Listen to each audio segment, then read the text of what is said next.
2023. The first piece of new business is EPC 1-2023, 15 Pilgrim Road, R, Iceling, Ed A, Iceling, I hope that's I pronounced that correctly, to install a 120-gallon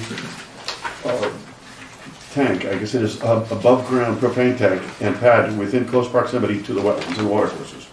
The property lies along the east side of Pilgrim Road, approximately 1,350 feet south of Stephen Mather Road, and is identified as map 1, lot 21. The zone is R2, and it is approximately 2.0051 acres. Rick? Chairman, this application is before the commission to permit the installation of an above-ground propane tank. The purpose here this evening is to acknowledge receipt of the application and to start the statutory time clock for which the application shall be reviewed and decided. Also, if the board determines that it is necessary to have a public hearing on this matter. Carrie Report, I've been out to the site, and I'm sure many of you have been out to the site as well, and we have initiated our review of the permit application, will generate a list of information that is needed to ensure that it's consistent with the regulations and the applicable environmental policies. And that will come in the next day or two. Okay, so we acknowledge receipt. Okay. Can I ask? Sure, sure. Shouldn't this be an agent approval? I mean, this is one of these, this one and the next one look like it's perfect agent approvals. I'm anticipating to do them as agent approvals. Okay, okay, because I would, okay.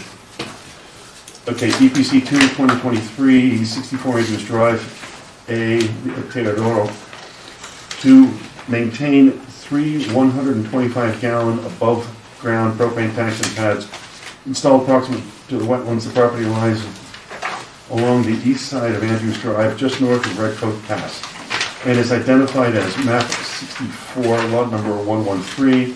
The zone is R1, and it is approximately 1.75 acres. Like the prior application, we're here this evening to acknowledge receipt, start the statutory time clock, determine if a public hearing is necessary for this particular application. For those who recall that last year, probably midsummer or so, the agency approved an application to expand a deck and stairwell on this property proximate to the wetlands, also install a fence. This is a new application to install these tanks that have been placed there, and is to have a nice tight circle in terms of the permitting for these features. As noted, it's likely that the staff will look at it as an agent approval or generate a report for consideration as an agent approval. Okay, I agree. Next piece of quick question. Sure. So Rick, did I understand you say that these tanks are already on site? Yes, And that's why you use the verb maintain as opposed to install? yes. Thank you.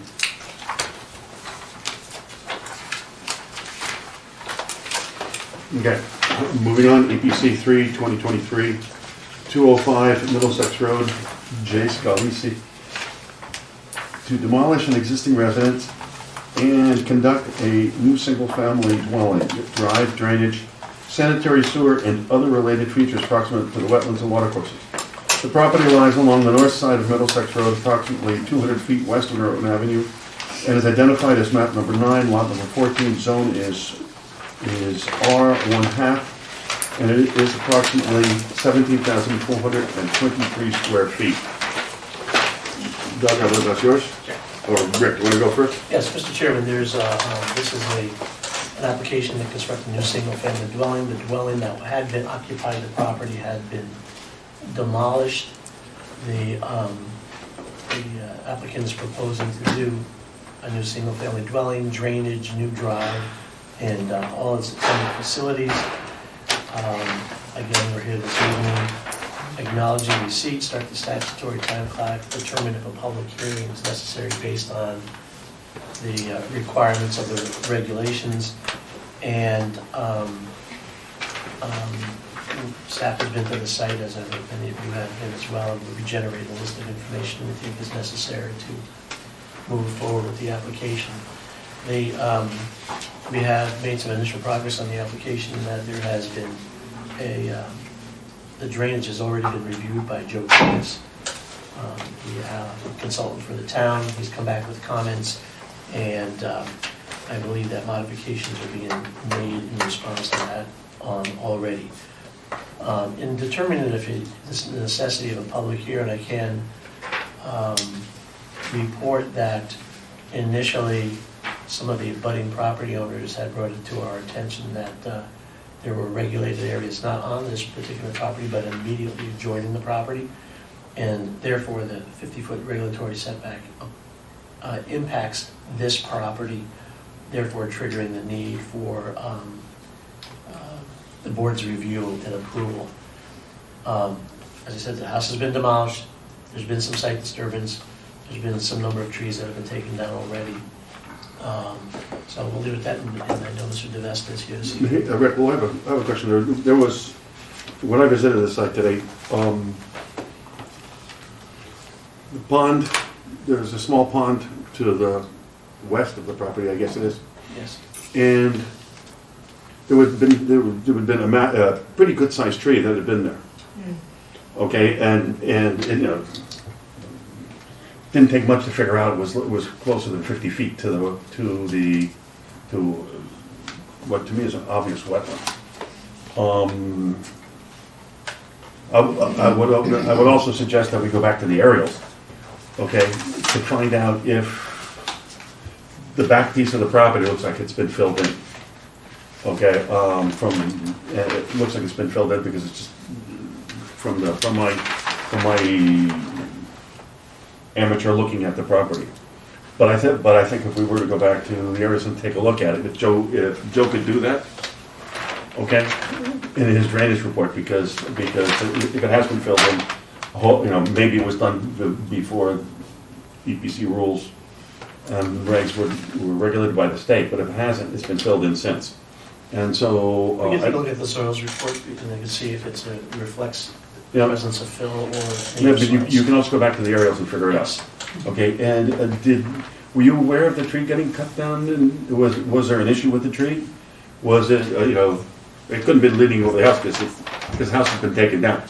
Okay, so I mean, there's certainly not a safety issue there. So the call from the abutters is what prompted us to go and investigate in the tree. And when I talked to when I spoke to the applicant. So was there a landscaping scientist? Was there a soil scientist that's gone out to take a look at this? Off the record, my name is Doug DeVesta, I'm a professional engineer. No, a soil scientist has not gone out on the property because the wetlands, as Rick was mentioning, it's a pond on the adjacent property. So this is the location that the surveyor gave us from the land records from the town, showing that there's a pond on a neighboring property. And as Rick talked about, the 50-foot upland view area is this dashed line right in here. And then the existing house was outside of it, except for a small corner of the wood deck was within the upland view area. So my client did knock the house down because it was outside the upland view area. The tree that you're talking about is a 40-inch oak here. I'll go through everything in a second, but for now, I'd like to submit revised plans. These plans here addresses Joe Canis's comments. So these are updated plans that will address Joe's comments. I'll go through those in a minute. And I'll next year we go through the review of this. Okay, so as you mentioned in the beginning, there's a 4/10 of an acre lot. House was constructed in 1952, according to the assessor's card. So it's been around for quite a few years. Access is through off of Middlesex Road, which is to the north of us, and on the westerly side of the property. It's a paved driveway to service the single-family residence. The property has mature trees and landscaping through the property with all lawn around the property. The property is served by usable water and sewer, and the topography. The front portion slopes towards the west. The back slopes to the north and to the west. So the proposal, as we talked about, is to construct a new residence in the same general location, expanding it back a little further to the back with a covered porch in the rear of the property. To address your comment about the tree that we removed, It was leaning towards the proposed house, so my client took it down because at this point now, because it's easier to get back there now, before it's coming later on as a safety issue for the proposed residents. That's the reason why it was raised. So again, this blue line is where the pond is. The black line is the upland review area. A small portion of the house, proposed house, will be in the upland review area. The drainage area is outside it, except for the overflow from the detention system area will be within that area. In terms of your question about is it properly filled, I did soil testing back in here. It didn't appear to be any kind of fill material in that area. So again, based on my soil testing, I didn't really see fill material back there as a natural gradation, the various horizons out there. So we didn't see that area, that being an issue of being filled. Did you do a perk test? Yes, I did. Okay. And the perk was, and that one was number 1, inch and 12. So 1 inch and 12 minutes. So it's a good material. Okay, but how deep was the water? How deep was the water? We had modeling at 32 on number 1, and on number 3, we had modeling at 26 inches. So there was no groundwater, but indication of modeling. So the Coltex is going to not fill up with groundwater? No, it's, again, we have to be 12 inches above the groundwater. Oh, okay. And I'm using what's called a C4, which is like 8 inches tall. So that I use a very shallow type of a system, not a deep system. So it does, so it is above that. And again, Joe Kennis has reviewed the comments, and he responded to my drainage calculations, showing a 0 increase in runoff from 2, 10, 25, and 50-year design storms. And then Joe sent comments out on, I think it was last Thursday. Let me get the report out here. On the 25th, I responded back to him immediately to keep this project moving. Again, items 1 through 5, pretty much I assume you've seen Joe's comments. Items 1 through 5 are accurate statements and descriptions of the proposed project. The stormwater management plan was revised according to Joe's comments, per Joe's comments. 7 through 10 are accurate statements on the project, and then the DCIA, which is the state mandate requirements for impervious areas, that has been submitted as well.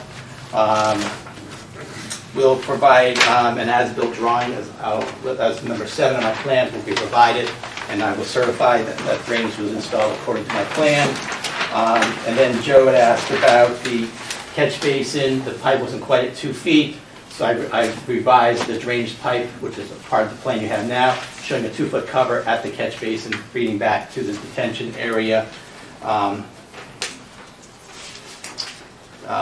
We added a drain pipe in the window well that will drain towards the footing drain water detention area.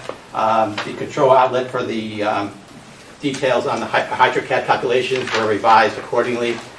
And then also a note added to the plans that the grates on the overflow systems from the detention system will be graded away from there, so no surface water will get in there. So we believe we addressed Joe's comments.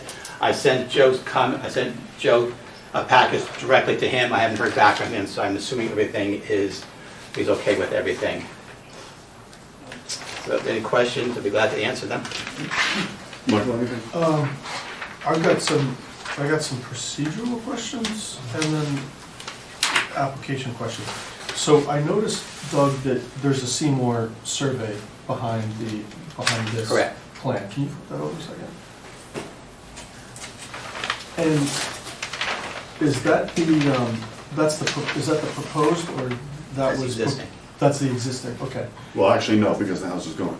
Well, It was. Oh, there's a hole in the ground. At the time this was done, the house was there. Right, and so is it, as a professional engineer, is it Seymour's, might be a surveyor in the room that can answer the question too, is it Seymour's responsibility if they see wetland when they're doing the A2 and topo to report the wetland on the map? Even if the wetland isn't on the actual property that they're surveying, but they see it, do they have to map that to put the demarcation line on for? I asked that exact question today, and they went, can't, and the simple answer is no, they're not required to do that. Because they're not allowed to go on private property without permission. They go on private property if they had to go look for a control point, an old control point. They have rights to trespass at that point. They don't trespass, they can't trespass on the property without asking permission to do that. So how did they, okay, that's what I was thinking when, Right. okay. This- But how this- did they then put the upland review It line says here, on? Etcher Pond, as taken from map 344 from the Darien Land Records. So they had old maps in the town, in their possession, and they superimposed it on Okay, here. so Jeff Scalise, the builder, the applicant, he was presented by a map from Seymour that for his as-built, pre-demolition, and even his proposed, he knew where the upland review area was. No, he did not. From town He did records. after we had some comment, I think Rick made a comment to, I think Jeff came in and talked to Rick about it, or Rick hadn't come in, and then that's when that situation was done. So the tree went down, and then Seymour came back and put the upland review line on? He came in at that point and put the pond on there and with the upland review area. So the tree was cut down, so Seymour, just bear with me a second, so Seymour sees the pond, not my jurisdiction, don't have to put that on the map. The builder raises the house and demos trees on the property. The neighbors pick up the phone and call Rick. Rick comes out or has a conversation, says there's wetland right there. Seymour goes back to town hall and pulls up records that show where the upland review area lies. I guess that's how it happened. I wasn't involved in that part of it with Seymour, how he got that point, but possibly what happened there. Does that sound relatively accurate?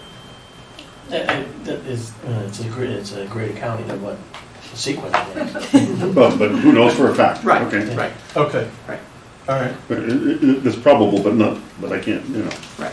You have to get Seymour in here to ask him how he did it, but other than that, sounds reasonable. Well, Ezra, No, I wanted to understand the sequence of events. So, okay, so then the my part B question to that is, based on the updated map that you just submitted, I see all these trees within the upland review area marked for demarcation. Have those all been removed? No. Okay. And I put then, that on my plan, in the event that my client wants to take them down, that while we're going through this application, he can take them down, versus have to come back again. okay, My understanding, he's not gonna take any more down, but again, he has the option, if this plan gets approved, he has the option to remove those trees. And again, going back to the house is mostly out of the upland review area, except for a small corner of the existing deck. right. So at that point, that he has the right to knock the house down. And then where on, you could point to that map, where was the tree of controversy that was I removed? believe it's this 40-inch. 40-inch oak. Yeah, that's what I thought, just for the record, okay. And then on the application, it says the proposed activities to construct a portion of the proposed house within the upland review area, along with minor regrading associated with the construction of the new house. So Mr. Yostin mentioned it appears that there was regrading done in the backyard. What's the proposed regrading to? It's shown on my plan, you have the contours in here. Okay, so this is just smoothing out the grade from the foundation to the Right, backyard? have you been to the site? I have not, that's why Okay, I'm well, that's asking. why, because the site does slope out towards the back there, leveling it off, you're bringing and having a porch back there, he's just raising the grade up and behind the house there to give a little bit of, versus having a lot of steps going down, he's just putting some taking material from the foundation, digging out, and putting it in the back there just to regrade the back. Very common practice. Okay. So I have no other questions, but if the neighbors feel that, if there were calls to town hall, then maybe a public hearing would apply. I have no further comments or questions. Thank you, Doug. Going around. Yeah, is it intention to make that grass in the backyard, the whole grass area? That's what it's right now, that's what's gonna stay. So can we get a plan of some sort that will make sure that we don't have any of that runoff going to that pond? Here's that number two. I figured someone's gonna ask. Yeah, you've been around. well, you know him. Thank you. Thank you. He wasn't going to give it to you. on I know. I think you got to ask for it, you know? There we go. My first rodeo.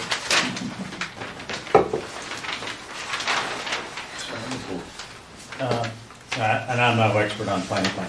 I will add a little bit of background, though. That pond used to be huge. It went all the way out to Middlesex in the Yep. spring. We skated on it. I grew up there. And this house did not, was not got flooded. The 2 or 3 houses that have built since that house were definitely filled in that area. And Yeah.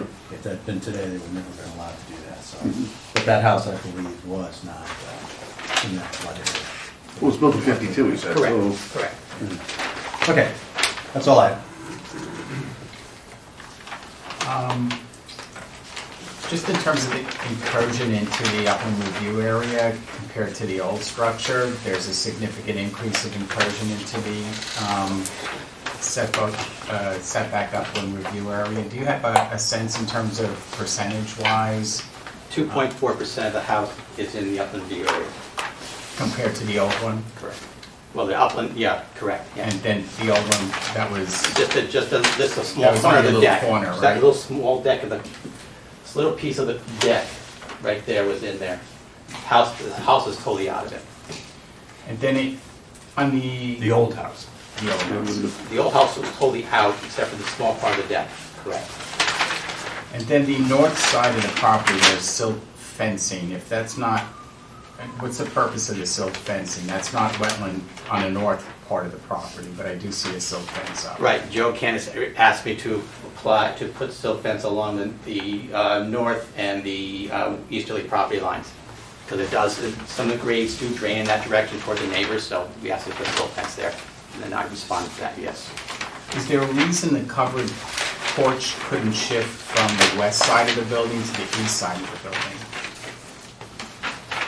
I think architecturally, that's the living area back there, and flip the whole house, that's the only thing we could do, flip the whole house. I'm just thinking it's the covered porch that's making that incursion that wasn't existing before, and if it were to be moved to the east side of the building, then the covered porch would have even a more minimum disruption. I think that would require a whole new design of the whole house then, at that point.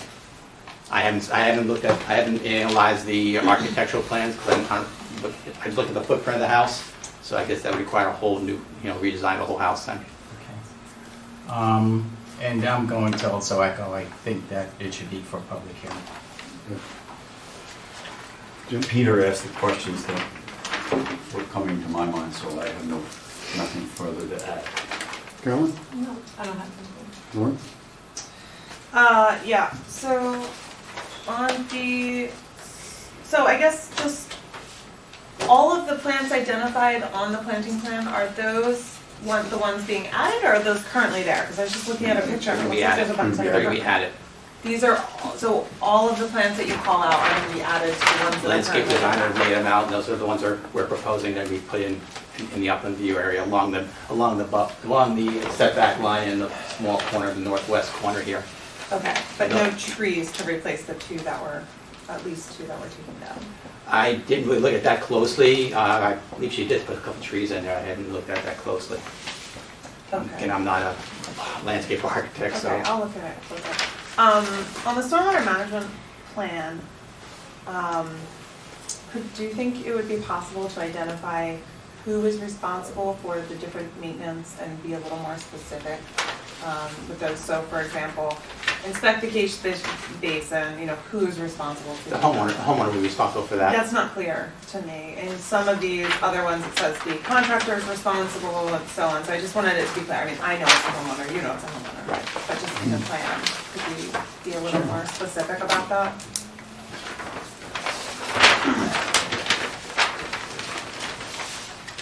That's all I got. Thank you.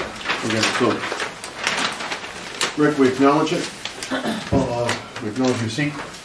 I think there's a general feeling that we do need a vote for a Yes, you public have hearing. to- and you have to state the reason why you think it requires a public hearing, maybe significant environmental impact, in the public's interest. We did not receive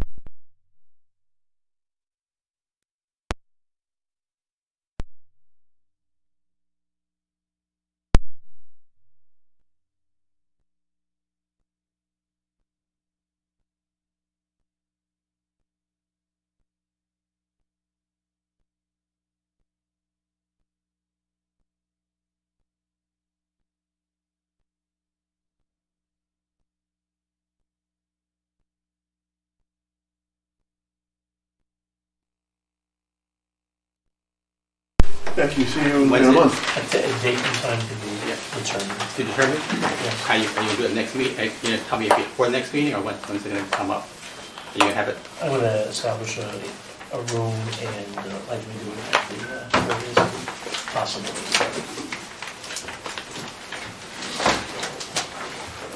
Okay.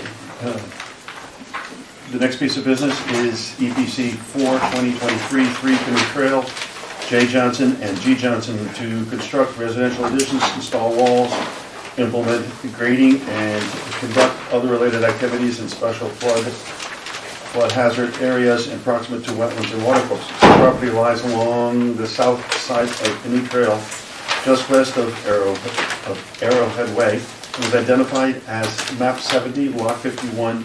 The zone is R1, and it is approximately 43,782 square feet. Rick? As with the prior applications, it's a new application for residential additions, wall, and other related activities on the property affecting special flood hazard areas and the upland review area. Again, this evening, starting the statutory time clock, determining if a public hearing is necessary, and to solicit any particular initial comments you have. I've been to the site to be generating a list of information that's necessary to ensure consistency with the local wetland and floodplain regulations. And Mr. Flaherty is here this evening, if you have any initial questions for him. But we intend to, within the next day or two, provide him information. Ms. Darwin? I have no questions, but I do have a survey question when we're done answering for Mr. Flaherty. Go ahead. We're done discussing. So if Rittenhouse and Mead were to conduct an A2 and topo survey of the property, and there were wetlands that were visible outside of the boundaries of the applicant's property, would Rittenhouse and Mead try to discern the upland review area for the purposes of the applicant's So I'll project? generally agree with what Seymour and Doug information they provided. There is no requirement as a part of a property and topographic survey to indicate wetlands on an adjacent property. If we're involved in a project, we always look around and so might get by on the survey side because they're not thinking about it, but if we come over on the engineering side, we'll take a look at everything around the property. So whose job is it to discern the upland review area on a property? I don't know the specifics of the project you're really trying to get at here. No, what I'm saying is if, because you run a survey It and an engineering. literally depends And on it what sounds so they're using wacky. the survey for, It right? sounds- So if you need a survey to close on a house and close on your loan, you know, where are the property boundaries, where's the house, you know, so there's different reasons that people ask for a survey, Well, so. Brett, I would engage Yeah. you, as a client, I would Yeah. engage you for a specific purpose, and as a veteran surveyor, Yeah. you would know what the What scope survey to of the give work you, would be. exactly, yeah. So, so knowing the scope of the work, technically the surveyor should know what to put on the map. I'm not pointing fingers, I but mean, yeah.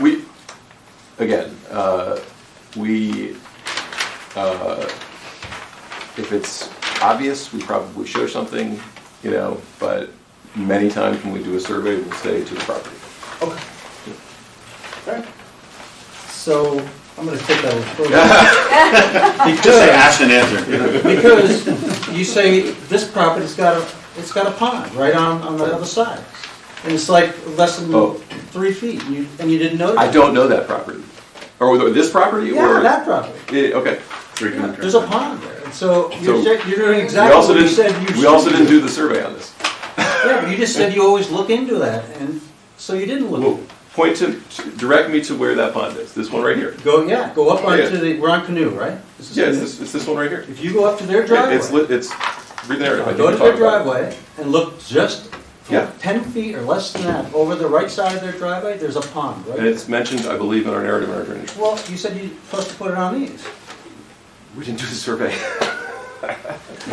Anyway, we got a pond up there, it needs Yeah. to be put on here, it needs to be addressed on how, any kind of runoff going into it. We you know. provided a narrative and we provided a drainage report. Not drainage, I'm talking about any You said kind of runoff, so that's drainage. right? runoff, fertilizers, Yeah. coming off the lawn, Yeah. and all that stuff, okay? So you haven't done that yet. Okay, well, For that maybe- pond. can we step back and I can give you like a 2-minute, like, this is Sure, what we're doing? sure. Okay. So, top left is an existing color exhibit of the property, okay? Driveway, house, maintained lawn area, there's a water course in the front yard, there are wetland soils in the front yard. There are also wetland soils and that pond in the back. This is existing conditions. This is proposed conditions. Not much is changing. We're doing a small addition adjacent to and above a portion of the garage and building a second level hallway over the breezeway to connect that second story addition into the house. That's it for the proposed additions. We're changing a flagstone walk to a slate walk with 2x2 slates. And we're putting in a small retaining wall to terrace the lawn area by the house. What you will also see is here in light green, we have the maintained residential landscape. And in dark green, we have kind of the more rough and naturalized wooded areas. We're significantly increasing the naturalized areas with plantings, as you'll see on the planting plan. This is a picture of the house from the street. This is a picture looking out into the lawn from the house. This is a picture of where the second story addition and bump out is going to be. You can see how the grade rises up in the front of the house. That's the area that they would like to terrace. The increase in impervious surface is de minimis. It's about 200 square feet or 0.005 acres. And that's largely because of the wall, which we counted, and the 2x2 slate stones that we counted. Both are considered disconnected impervious surface because there's no opportunity for runoff to concentrate. And it is going to flow over the grass, over the lawn. And you see here, I've outlined in green all the mitigation plantings that are proposed as a part of this project to naturalize the buffer on the water course in the front line and renaturalize some of the wetland areas. That's the proposal. Okay, thank you. So can you try to add something in the back so that their yard in the back will also not have any runoff going into that pond? Well, I will note that all 100% of the improvements flow in this direction. So Right. that's why we focused on this direction. Right, but we generally like to look at the whole property anytime you come before us for any. I'm happy to talk to the client about the backyard. I will talk to the client about the backyard. I would submit that this is a significant amount of planning for a very minor activity. Can they at least put it on the map too, you know, the pond? Sure. That'd be good. Additionally, I noticed the septic system is in the wetlands area. Has that been maintained? No, this is a replacement system that Not is in the right here. wetlands, I'm sorry, it's in It's in the setback, yeah. It's in the 50-foot Yeah, zone? it's a relatively new Is it? system. It was put in 7-10 years ago somewhere. Great, excellent. The only other comment I had, and somebody else, more of an expert, on the area you're doing along the water course, the intermittent water course. You do have gaps in there, and it would be nice if they filled those gaps with vegetation too, because the way that land pitches, it's going to come right down, you know, in a good rain, and I know people use fertilizer and pesticides. So it'd be nice if they filled in between those. They left a couple of gaps, not sure if maybe aesthetically it looked good. I will bring your comments to the landscaper. And I will rest my case. I will say that this is a significant amount of planning for a minor activity. All right, I'm done, thanks. I agree with that statement. Thank you. No questions. No questions. Chairman? There just might be one mistake on the map, that says that the property is served by public water and sewer, but we just Oh, noticed yeah, the that's- septic. Yeah, that's obviously an error. It's a private septic. Well, I think you'd know if it was certified. I don't know all 5,000 of them, no, so. And then I just had the Oh, same real sorry. quick comment as as I had for the last gentleman that was presenting, which is, if the homeowner is responsible to do something, in the documentation, you just say, homeowner responsible to do X, Y, Z, that would. There's nothing in particular that, For upkeep other or than maintenance taking or care of the cleaning out landscaping. the waterway or whatever it Yeah. is. Okay, well, I'll look at that, but there was no maintenance plan since there is no positive physical system that we're proposing for the drainage. Okay. Okay. Thank you very much. Thank you. Thank you. The next order of business is EPC 5, 2023, 17 Nickerson Lane. M. Ross and K. Ross to construct a new single-family home, dwelling, drive, walkways, terraces, pool, water services, sanitary, sewer, and other related features in a special flood hazard area and proximate to Holly Pond and other coastal resources. The property lies along the south side of Nickerson Lane, approximately 800 feet west of Nearwater Lane, and is identified as map 52, lot 9. The zone is R1, and it is approximately 0.9799 acres. Rick?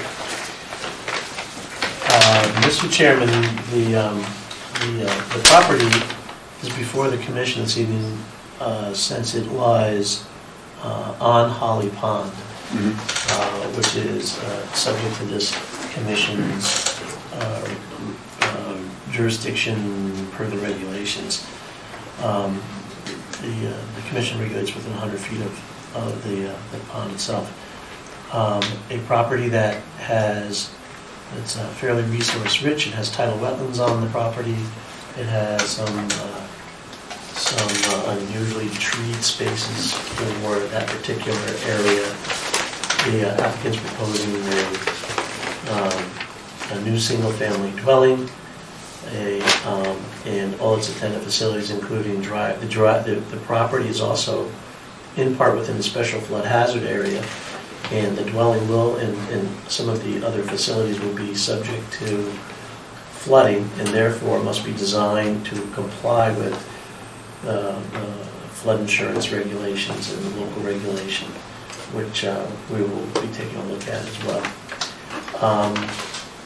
Just in a brief review of the historic files, this and the adjoining property had been before the commission with the adjoining property, but it was all part of, it was one lot or two lot, but it's previously, from what I can gather, at least in an initial review, that there was a house that occupied the property. It was 2 lots. House was demolished some number of years ago.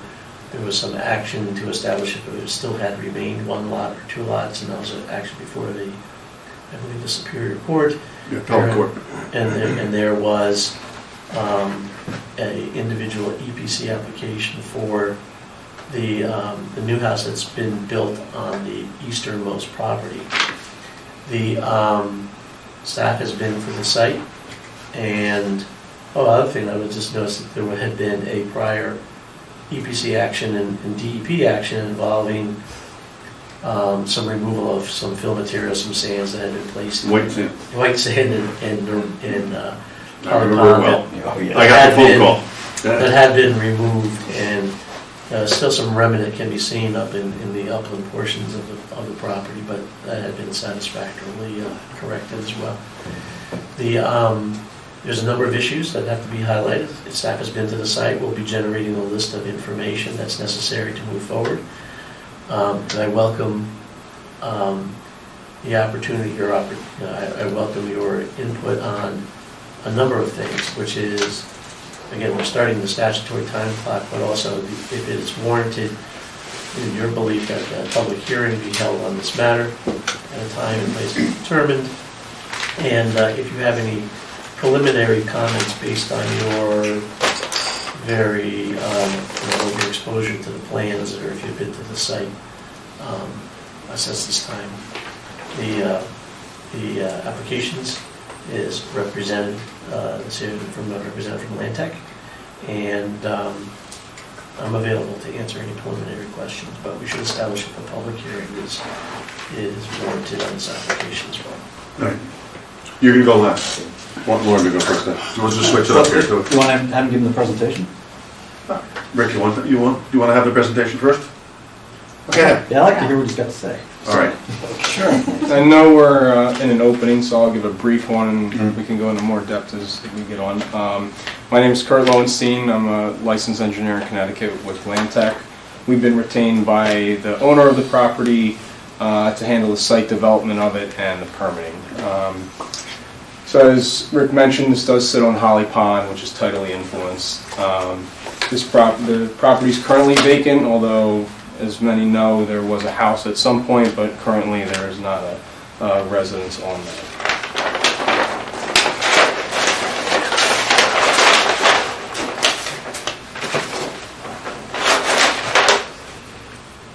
And what the owner would like to do is build a new single-family residence sited towards the water side.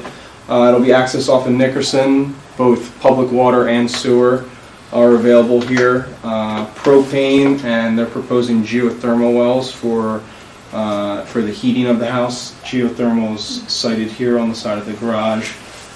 There'll be a pool with an infinity edge located in the rear of the property, siting over Holly Pond. There'll be a few tiers of terracing, hardscapes that will be accessed out of the rear of the house. And we've provided stormwater detention for all new impervious, going from a vacant site to a developed site. That's a fair bit of runoff, which we're handling in two parts. There will be a system located up in the front of the property near the driveway, and then the lower portion in the rear here.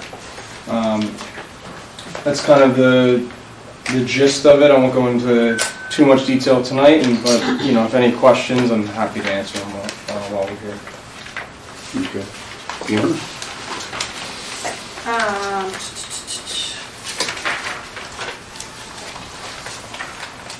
Okay, can we come back to me, actually? Sure. Carolyn? What degree will there be loss of trees for the construction of the new house? As far as quantity, total Yeah. number of trees? Because I noticed that on the, I guess it would be the western side of the property, it goes down quite a bit, and there's also like a ton of trees in there. It looks like a lot of nesting and things like that, so I'm just wondering. Sure. Yeah, the slope part of the property does have a number of trees. The quantity we calculated is somewhere 25 to 30 trees of varying sizes. Some are on the smaller side, and there are a few that are the more substantial size. And how much grading will need to be done because again, there's quite a slope there. I don't have a sense from looking at this and remembering what the actual property looked like, whether that's going to extend into that sloped area or if it'll fit on the... Sure. So the majority of the grading will be limited to the top part of the property, and if you've been out there, that's where it's relatively flat, where the building pad is left from the old house. Yeah. The house construction will essentially be notched into that slope. So as far as in the proximity to the wetlands, there's relatively limited amount of grading, no extensive amounts of fill.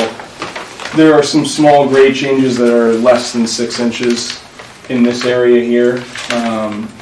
But otherwise, like I said, the majority of any grading activity will be localized in the top part of the property. Okay, I may have other questions later, but that's all I have for right now. I was there today and I should have done a better job while there. What I didn't perceive and now see on one of your handouts is that there's a 16, maybe it's 15-foot fall off from the high point down towards the beach or down towards the pond. Don't call it beach. We've been there. The water. Towards the edge of the water. The water's edge. Thank you. Yeah, there's a fair drop, a grade change from the upper area where the pad for the building was to get all the way down to Holly Pond. And that's where, like I mentioned previously, the building has been designed in such a way to kind of fit into that slope rather than building up and then putting a bunch of fill on that slope and trying to stabilize it. So,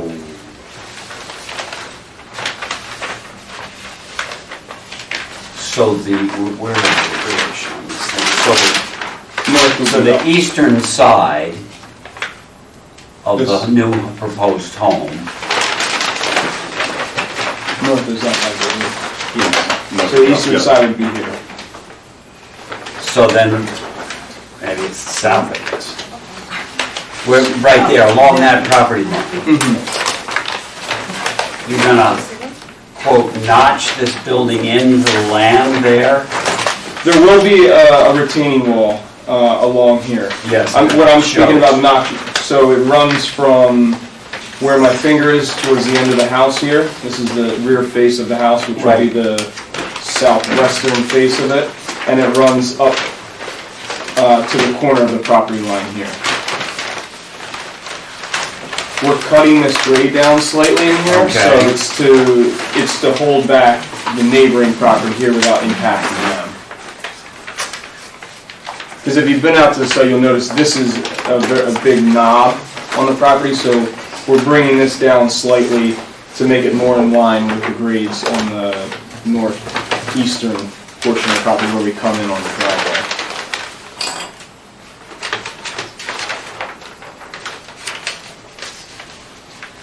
And with the scale of your home there, it's quite substantial. If I'm reading that correctly,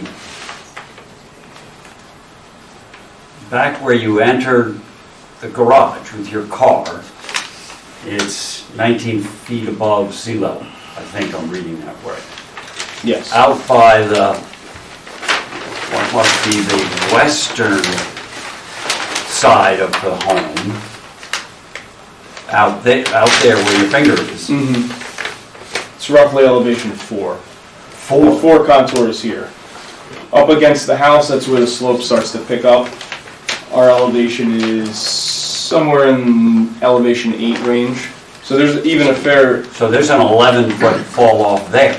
Yes. From the eastern side of the house. Yes. There'll be exposed foundation on that side. Okay.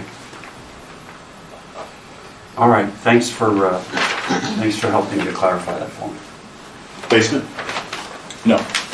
We are in a flood zone here, so Okay. basements will not be permitted. The house will be elevated sufficiently above the flood zone here, and all Was it necessary... 15, it'd be elevated 15 feet.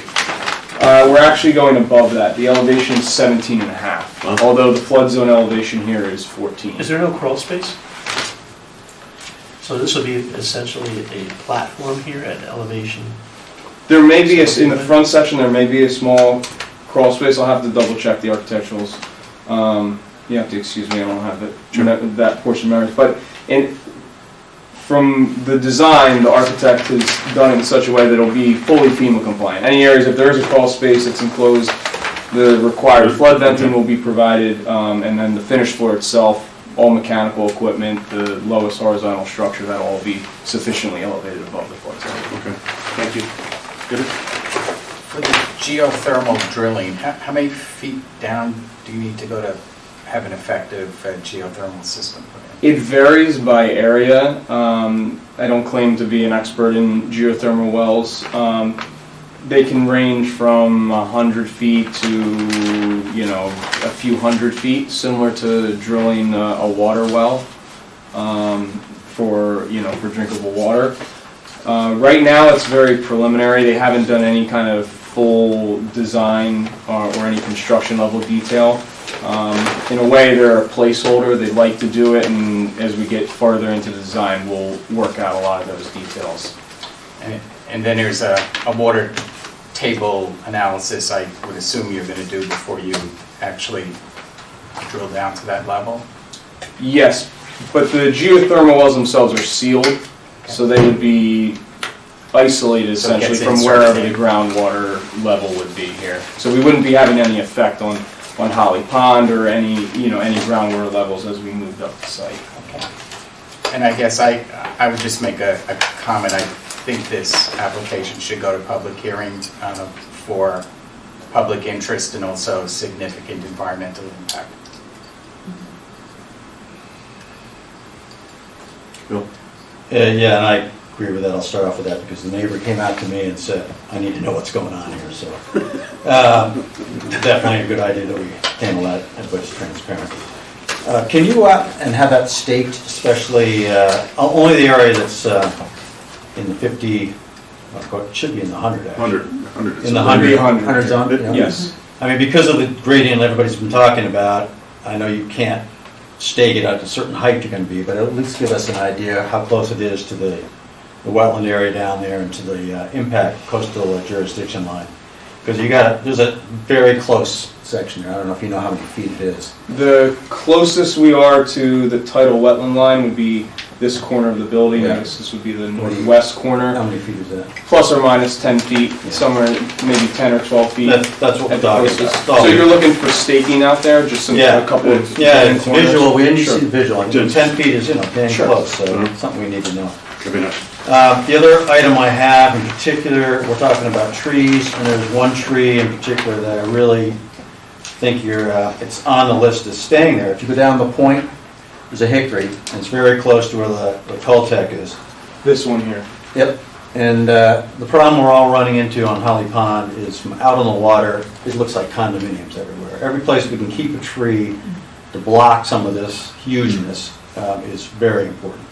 So I would suggest that cul-de-sac get further away from that tree and Sure. not damage it. Yeah, that's not a problem. We can easily slide it over and Okay. add some details for some tree protection, because the homeowner doesn't have any intention to take that down as far as I know right now. Or just keep the tractors away from it. Of course.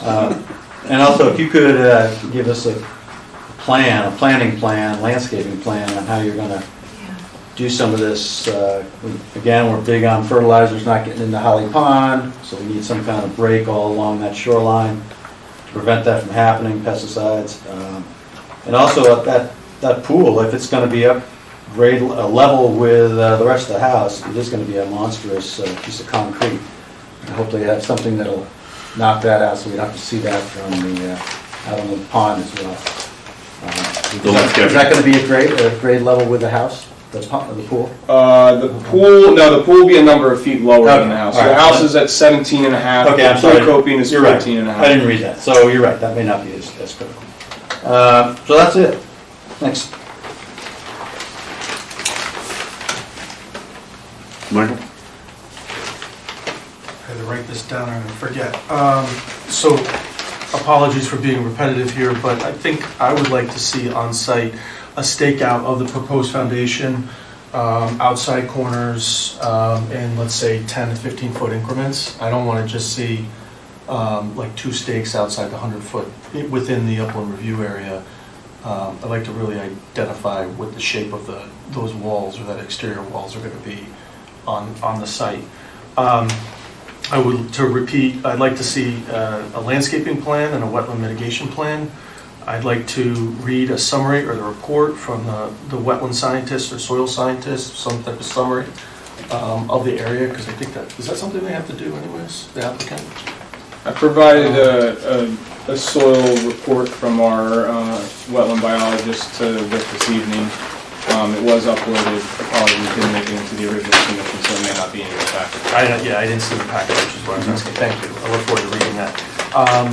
And I think maybe more importantly, as I think this, do you have to go to planning and zoning? Yes. Okay. I think it would be helpful if the commission saw a CAD rendering of the proposed structure relative to the topography of the building. And I would like the engineer to also discuss there seems to be many material changes in grade of the structure relative to the topography on the different, the westerly or easterly, northerly side of the building. So I think it would be, looking at 2D plan doesn't help. Sure. Looking at the site plan, which is great, there's a lot of cross-section and information on there. Perhaps So- a few cross-sections through the site would be Well, helpful to the commission. what I'm thinking is if you provide some colored elevations and you provide,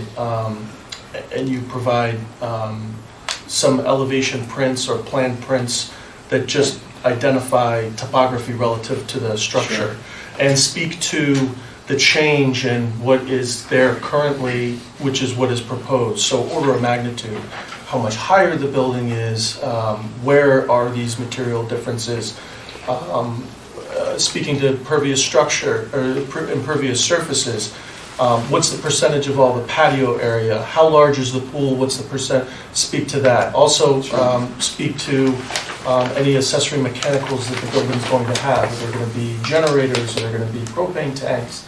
Are propane tanks going to be buried? Are they going to be above ground? All of those things, I think, we would like to see addressed at the public hearing. Yeah, In detail. absolutely. I'll discuss with the architect as far as renderings of the elevations. That wouldn't be something I personally could do, but I could put together some cross sections, and like I said, I'll see what the architect. can Well, put this together. reminds me of, I wasn't on the board at the time, and I apologize, this is Raymond Heights. It was a property that was on a 40, right before you go into Rowayton. Well, Raymond Heights, Raymond Heights goes up. Yes, Okay, so, so it's not next to the 5 Mile River, it's actually across the street from 5 Mile River. yes, so the property was at I'll make it up, a 45-degree slope. So the applicant had to shore pile the property from the street. There are concrete pilings, the house was cantilevered over the river there, and a lot of the applicants really didn't comprehend or understand what was going on that site. So I see a lot of similarities between this application and that construction.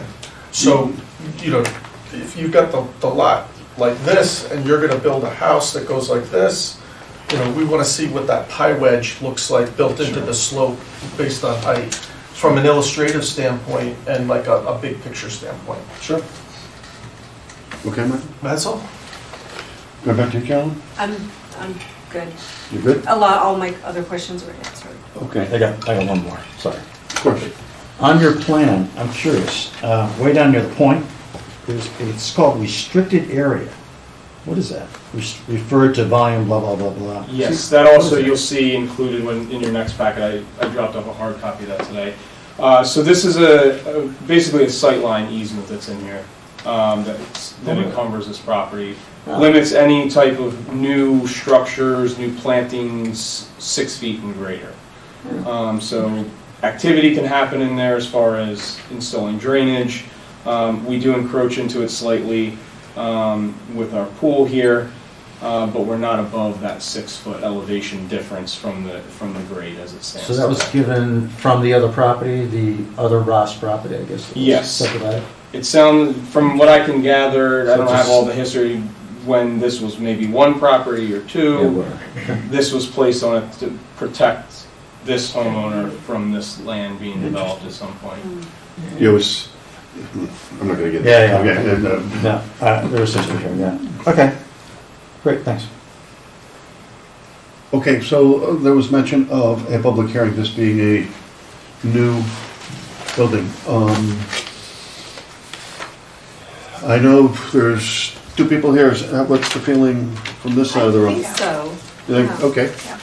Okay, so you want to, Sure, I'll motion for EPC 5-2023 17 Nickerson that we hold a public hearing for the benefit of public interest and also significant environmental impact. I'll second that motion, Mr. Chairman. all in favor? Okay, So before that hearing, will this be staked and we can actually go out and look at it? Yes. How does that all play out? no, it has to be staked because otherwise we don't have sufficient But how do we get information to judge. How do we get notified that that's gonna happen? I can send an From Rick. email to Rick Okay. once. We can get that done in the next week or so. No, if we don't have sufficient information, Got it. we decline, we ask for it, and if we're, and our ultimate thing is to say, we don't approve it because we're missing information. That's all. So Sort of weird. we'll generate a list of information that's necessary to move forward, Mhm. and I'm sure Kurt will send me a email when the thing is sufficiently staked. But included in my review, I think it's imperative that they evaluate what the impacts are on resources, which will be necessary as part of the public hearing process. And then have a discussion of alternatives that potentially reduce the encroachments into areas of resource or the flood hazard area. And I can tell you that we've already set up an appointment with the architect to review what structural floodproofing is going to be incorporated into the building. Mhm. So that's where we're going to be looking at those details. And as part of this, they're going to have at least representative plans of how this building will meet the flood criteria with elevations and preliminary design of walls, and if it is gonna have a crawl space, as you know, there's a whole sizing of wall openings and textures and the electrical components, ductwork and distribution, et cetera. So it's a Complicated process, pretty yeah. complicated, Yeah. more so than what we see typically for, A normal home. your typical, Yeah. we'll work through it. Thank you. So Rick will be contacting you to say when we can schedule a public hearing. Sounds good, and I'll be in contact with him as Excellent. far as when we can get see. Is it just the building that you would like to see? Is there anything else, just so I make sure? Rick will take care of that. What I would do is give him a call tomorrow, and I Sounds guess good. he'll be summarizing all of our questions Perfect. and comments for you. Perfect. Thank you very much. Thank you. Have a good evening. You too. Next item of business is EP 6, 2023, 2 Tanglewood Trail, C, his model to construct an in-ground pool patio drainage, excuse me, and elevated features proximate to the wetlands and water courses. The property lies along the south side of Tanglewood Trail, just west of Broken Town Road, and is identified as map 18, lot 29, the zone is R1/2, and it is approximately 0.601 acres. Rick? Chairman, this is our sixth new application for the month, and it is for an in-ground pool and its attendant facilities on property that has wetlands and water courses. For those that will remember to at least back to December, this property was before us for a fence, initially in advance of a pool, but really more so to contain the pets that were on the property, and a certain measure of security as well. So what's come before us now is a pool, drainage systems to attenuate impacts, and all the bells and whistles that go with that kind of facility. Again, this evening to start the statutory time clock, and also determine if a public hearing is necessary, and also to solicit your preliminary comments based on your review of the plans, or if you've been to the site. I've been to the site on at least a couple of occasions. I can report the fence has been installed. We haven't done an inspection to ensure compliance yet. Go back and look at the types of fences and how it's been set, etc. But I'll be generating a list of information that will be necessary to move forward with the review of the application to assess impacts. Available for questions? I don't know if anybody's here this evening representing. No, does anybody have any questions that they'd like Rick to follow up on? Michael? I don't. Bill? Of course. Of course. Yeah, could you have them stake the whole thing, please, on the 50? And have them rope it together. I saw somebody make a half-ass attempt at staking, but unless they kind of rope it together with some kind of cord, you can't really see the perimeter of what they're doing. So that would be helpful. It doesn't take 2 more seconds to do it. In particular, that equipment pool pad is right on. It's a beautiful stream of kind of beautiful sand. It's really nice.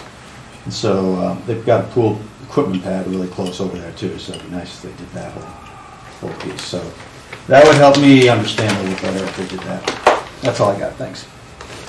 No questions. I tag along with Bill's comments, it would be helpful to see the siting. Okay, Carol? I would just like to see, something to improve. I know they're doing the underground detention to attenuate for the water, but I'd like to see some plantings or something to sort of improve the conservation value of the property, given that they're doing a lot in the upland review area. And also the question about the fence. It is 8,700 square feet of development. Yeah, Yeah. it's a lot. They could add a little more Yeah. natural to it. Right. I agree. Yeah, I'm just wondering about the fence too, because it looks like a deer fence. It goes all the way to the ground as opposed to, normally we have people make sure that there's a little No, bit of... I think we had don't we have most fences, what I call the build right varmint space? Yeah, but there's You know, not so much. that 4 to 6 inches, Yeah, so the creepies and crawlies can go So the underneath. fence looks like it's sort of a combination of a new fence and maybe an existing fence that was a deer fence that goes all the way to the ground. Mhm. So, Does that sound familiar, Rick? Because I. We have a detail for the fence, and it was supposed to be kept up. Yeah, You know, some de minimis amount to allow for passages of storm water in the little critters, but right. we'll go back and look at that. okay, thank you. Well, No, I don't have any more questions, thanks. anybody else? Okay. Next item of business is EPC 7, 2023, 30 Pointer West Road, R. Levinson, to construct an in-ground pool, patios, drainage, and other related features within close proximity to wetlands and watercourses. The property lies along the south side of Point Woods Road, approximately 450 feet west of West Norwalk Road, and is identified as map number 12, lot number 20. The zone is R1, and it is approximately 2.036 acres. Mr. Chairman, the applicant is proposing to install an in-ground pool and some terracing in the general vicinity of where there is existing terracing and some lawn areas. There are wooded wetlands, there's a water course that's on the property, and the activities will occur in the upland review area. We've initiated the review of the application. We'll develop a list of information, but more so this evening, we're here to start that statutory time clock and to determine if a public hearing is necessary. But there'll be a certain number of issues that are associated with it relating to the availability of alternatives, particularly with some of the pool fence and other features. There's also drainage and sediment erosion control, access, and the value of any kind of mitigation that shall be proposed to offset potential impacts. Planting plan. Excuse me? Planting plan. Yes. Yes. So. Michael? Is the applicant here? No. No. Rick, do you know, why would you use a wattle over hay? Well, there's, What was your question, Michael? Why would you Over hay use, bales? why would you use wattles in lieu? they're actually pretty effective. The wattles? Both of them. I think the wattles are a little bit more expensive. If we're using this is the wattle that I'm thinking of, that it is like a coconut fiber that kind of create a trench and set it in, and it is very persistent. It stays there and is effective for erosion control. It's just one of the options, as opposed to the typical silt fence where you entrench it, it's blown down by the wind. Hay bales that you have to, will rot over time, and you have to stake them really to be effective. The wattles are pretty effective, although it's a little bit more of I think it lasts a lot longer. Now, there are some number of 8 inches or something like that in depth typically are 10 inches. If you pile a fill against it, or if you have a good wash of, it doesn't really hold like a properly entrenched silt fence, but for the most typical kind of uses, they're pretty effective. I think, so the reason why I was asking that question is I just think they're definitely around the pond. We should just have like so we should have like I think construction fence, and then silt fence. I don't know what does the wattle go before the silt fence or after the silt fence?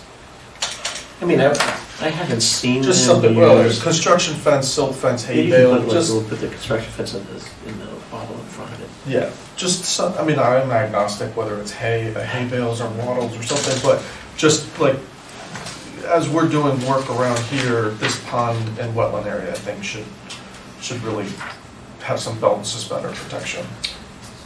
I'll leave that to you. That's my only comment. And then maybe some silt fencing around the stockpile, if it's gonna hang out there a while. Bill? Yeah, and Rick knows about my problem on this one. There's no wetland markers whatsoever. And so, you know, I hate to go to these places when they don't even have those out. And it would be nice, they also should stake out the areas again that are gonna be in that 50-foot zone so we can see that. There's gonna be, looks like some big trees going down. They ought to put some markers around these trees so we can actually walk up to them and see what's going on instead of them just knocking them down. So, and again, a planning plan is definitely needed around that pond because there's really nothing to prevent anything from flowing in that right now on the upper section. That's what I picked up with. But I would like to go back, hate to go back, but I'll need to go back after they've staked it. Okay. Yeah, so this is similar to the Middlesex property. I see the pool and they put it right in the upland area. Can they shift it over a little more to the east? I see why they want to have some symmetry to the patio. I assume that's what it is, but I mean, this is really the balancing act of allowing the homeowner to optimize their property vis-a-vis going deliberately into the upland review area. No, I guess the comment there, Peter, would be, is it reasonable and prudent Yeah. to move that, to move that? Look at alternatives. Because that, you know, it'd be less intrusive. Yeah. Exactly. And if it's, you know, so. Reasonable and- Unless there's, let's come up with a good reason. Right. Along those lines, I was actually gonna suggest that, would they consider making the pool smaller? It's a very large pool. We could get our maintenance on. I gotta tell you, 20 by 40 is a very standard size pool. No, average, I looked it up, average is like 4 feet smaller on each side. Is like average pool size. Google. That just table's Google. 4 feet wide. No. It was 4 feet smaller than the size that they had. Would they reduce 4 feet on each side? I'm all for 20 by 40 pools. I think that's a But it standard. could be a prudent and feasible alternative if they either moved it or made it smaller. Well, we can ask them, see what they come up with. But they could say no, they could say yes. Let's- I just think, probably not the decorum to go back and forth. I just don't feel that that's a meaningful, I don't think that's a material change that would have any impact. Moving it is, one way or another. moving it is out of the upland review and et cetera is, I mean, that's a reasonable request that the EPC can come up with, which is, you know, is it prudent and feasible? Can we study? Can they consider it, and what's their reaction to it? So, to push it out, as Peter suggested. Okay, the size, let's see what they say. They can say no. I'm not arguing. So, where were we? You good? Yeah, no, I'm Yeah, done. sorry for. No, you're all set. Nothing more to add, just same as Peter, I was wondering if the pool could be shifted out of the upland review area, and also definitely need some planting plan to help improve the conservation value of the property. Lauren? So in addition to that, the operation and maintenance plans, who's responsible to do what, again, as my usual comment, and then also the word recommend change to require, because it's just, the language is a little fluffy in there. I'd like to be specific. That's it. Okay, moving on to old business. EPC 29-2022, 4 Moore Street, A. Kumar, to pipe portions of a stone-lined watercourse to backfill and grade and stabilize soils with a designated upland review area. The property lies along the east side of Moore Street, approximately 215 feet south of West Avenue, and is identified as map number 48. Lot number 50, zone is R1/3, and is approximately 0.19 acres. Rick? Mr. Chairman, you may recall several months ago, the applicant came before the commission and has requested that the 35 to 40 foot portion of this watercourse, stone-lined, very deeply channeled watercourse, that lies not on this property, but on the right-of-way that serves this private road. The applicant had indicated they suffered from a long experience of flooding in the area, but more so, the proposal was to provide a measure of safety for those driving and, walking about the area, because it's a fairly unstable wall that lines this section of watercourse, and it's very deep pipes to both the north and south that are, very open and accessible. And the watercourse in this area alternates open, channelized, open and then within a channel, piped, open and within a stabilized channel, piped. And it goes from approximately West Avenue all the way down to the railroad property and the railroad embankment that's down there. And in the initial conversations, certainly this commission, certainly the staff member doesn't promote the piping of watercourses, but in this particular instance, it may be suitable to provide a measure of protection if the board finds that the consequences of it are not, from an environmental perspective, that great. And a great level of review went into this. It's been reviewed by the town's consulting engineer. The applicant's engineer had come up with the design, essentially dropping a 36-inch pipe into the channel and combining with what's there and providing statements and an analysis to demonstrate the absence of impact. Modifications had been made to necessitate a realignment of the pipes. The pipes were out of alignment per staff. And the consultant, our consultant, they had to drop manholes in here to get the proper alignment. Also, provisions were made for accommodating existing stormwater runoff from the dwelling and the property that currently goes in a pipe into the channel, so they were accommodated for that in the stormwater manhole. And some of the important things that you do in any project in this court is water handling and erosion control. A great deal of time is spent on that. How do you best handle the water? The best thing is don't handle the water. Try to maintain it in the driest conditions possible. It's a very short-term project, probably a couple days in order to do this. But there are provisions that have been placed on the plan for a diversion using sandbags designed for a 2-year storm. And piping it and pumping it around from the upward portion of the channel around your construction zone and down below to a stabilized outlet. The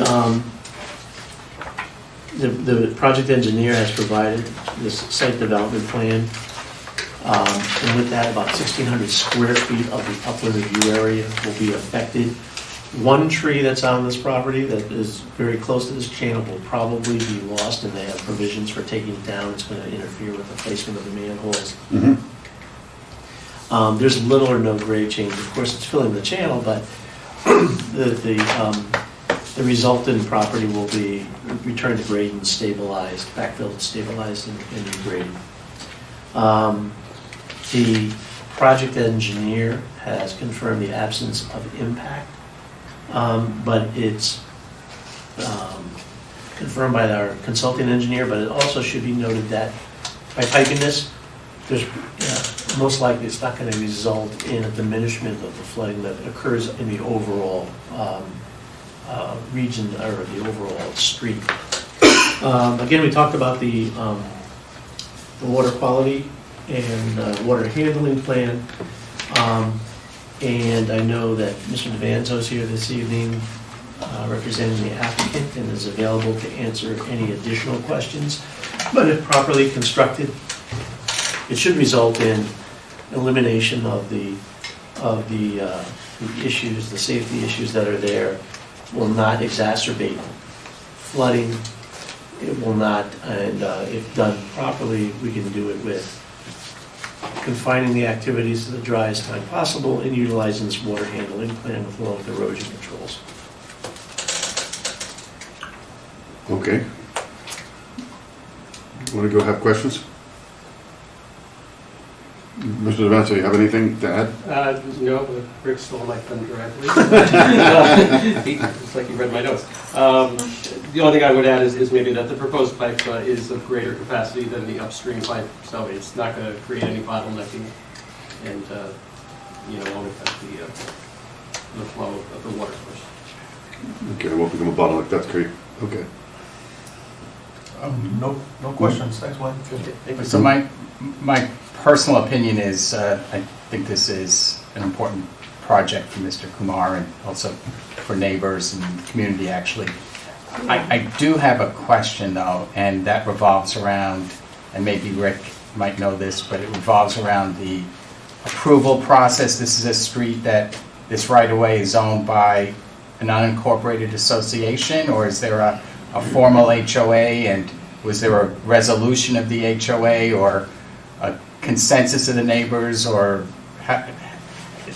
since this isn't on Mr. Kumar's property, and we presumably are approving it, does this mean, I just think we're not approving the legality of his project from an owner's right point of view. We're approving it from an environmental point of view, but maybe you can comment on that. Yeah, good question. There is no road association. It is just, I think, 6 properties.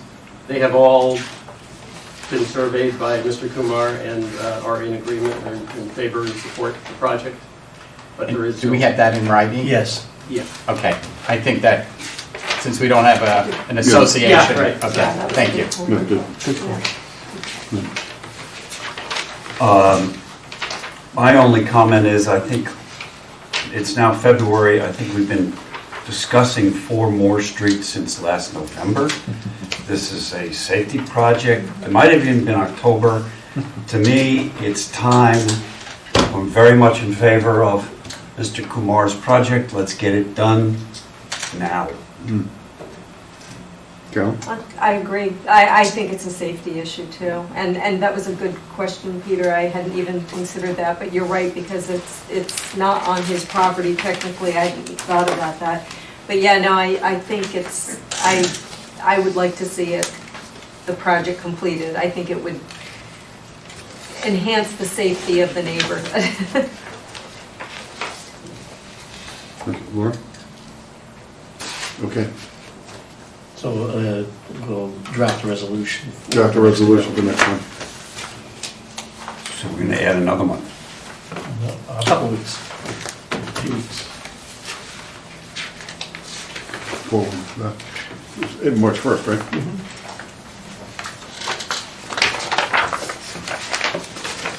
Can't do much now anyway, because it's not, Right. it's a wet period.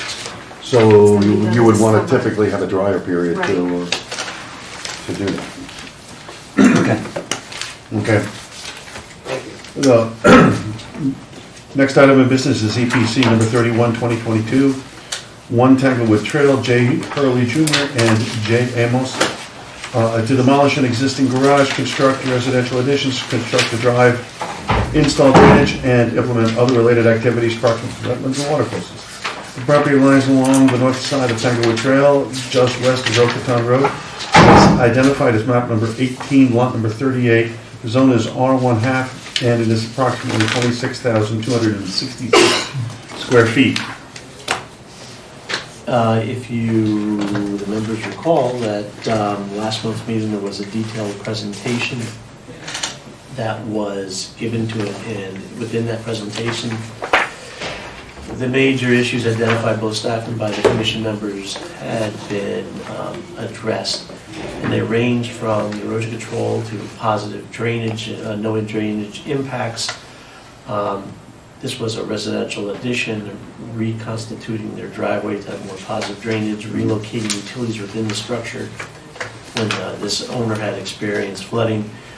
There were some off-site impacts that are now going to be appropriately managed. There's no planting plan was submitted, so there's a resolution before you that is subject to your consideration. I can answer any questions, but the resolution kind of summarizes what the findings were and recommended conditions of approval. Michael? No questions. No questions? On our agenda tonight, we also have 2 Tanglewood, so I was there today, and I was actually struck by how much work is taking place at 1 Tanglewood. I mean, there was 7 guys on this building it out. You know, he has a building permit for the renovation of the Okay. dwelling, but this is for an addition. He's gonna be demolishing the garage portion. Which has been part of the conversation from the beginning. Yeah, so the garage will be demolished to the ground, the driveway will be reconstructed, and they'll build an addition on the rear of the property.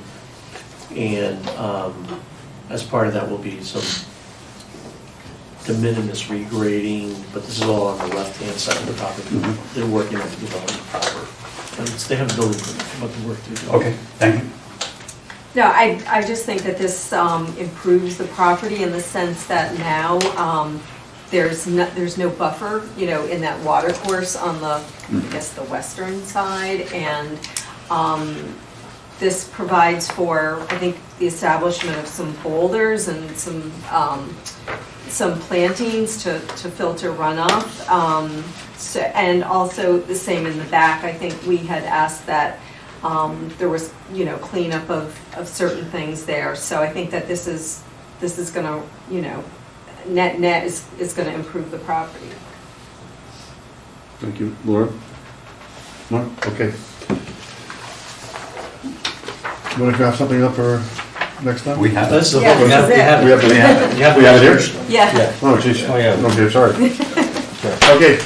Yep. May I have a motion to approve? Yeah, I'd like to motion to approve the permit EPC 31-2022, 1 Tanglewood Trail. Second? I'm happy to second that motion. All in favor? Aye. Done. Okay, EPC 32-2022, 41 St. Nicholas Road. E. Johnson and C. Johnson to construct an elevated terrace, patios and walkways, expand a driveway parking court, install drainage, and implement landscaping in or approximate to wetlands. The property lies along the north side of St. Nicholas Road, approximately 1,040 feet west of Mansfield Avenue, and is identified as map 6, lot number 99. The zone is R1 and is approximately 2.00 acres. Rick? Mr. Chairman, we had preliminarily considered this application a couple months ago. When it first came in, and there was a summary presented.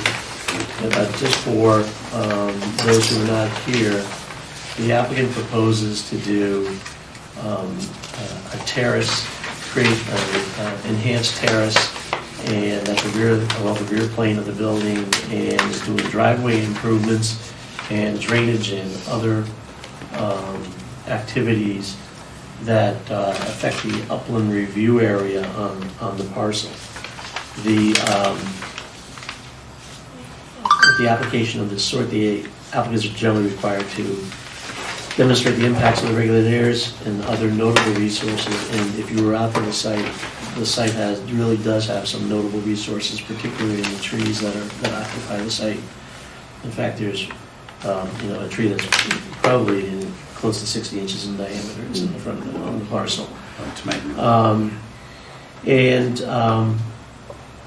Measures to improve water quality, address potential drainage impacts, and appropriately mitigates for unavoidable impacts or improves the overall conservation of the values of the property. A site plan was submitted. About 3,500 square feet of the upland review area is impacted. The encroachments up to the wetland, and just as a step back, the wetland ranges from lawn grass in the immediate development space around the dwelling to light to moderate woods at the rear of the site, and also there's an intermittent water course. The activities are generally either in front of the property or to the rear of the property, generally confined to the existing urbanized space. And The change in grade is in the low range, 1 to 3 feet. There'll be one tree from the property that will be lost as a result of the construction. There's been a drainage analysis and engineered plan that has been provided. When the house was constructed, although there were certain drainage systems on the site, there was little in the way of water quality improvements to the existing driveway. The applicant under this application is, although slightly expanding the driveway and reallocating the space, they are putting a new drainage system that's going to have essentially the bells and whistles, where they're going to be installing better collection structures with deep sumps and outlet controls, and taking it to, for the vast majority, to a underground detention system in the front portions of the property.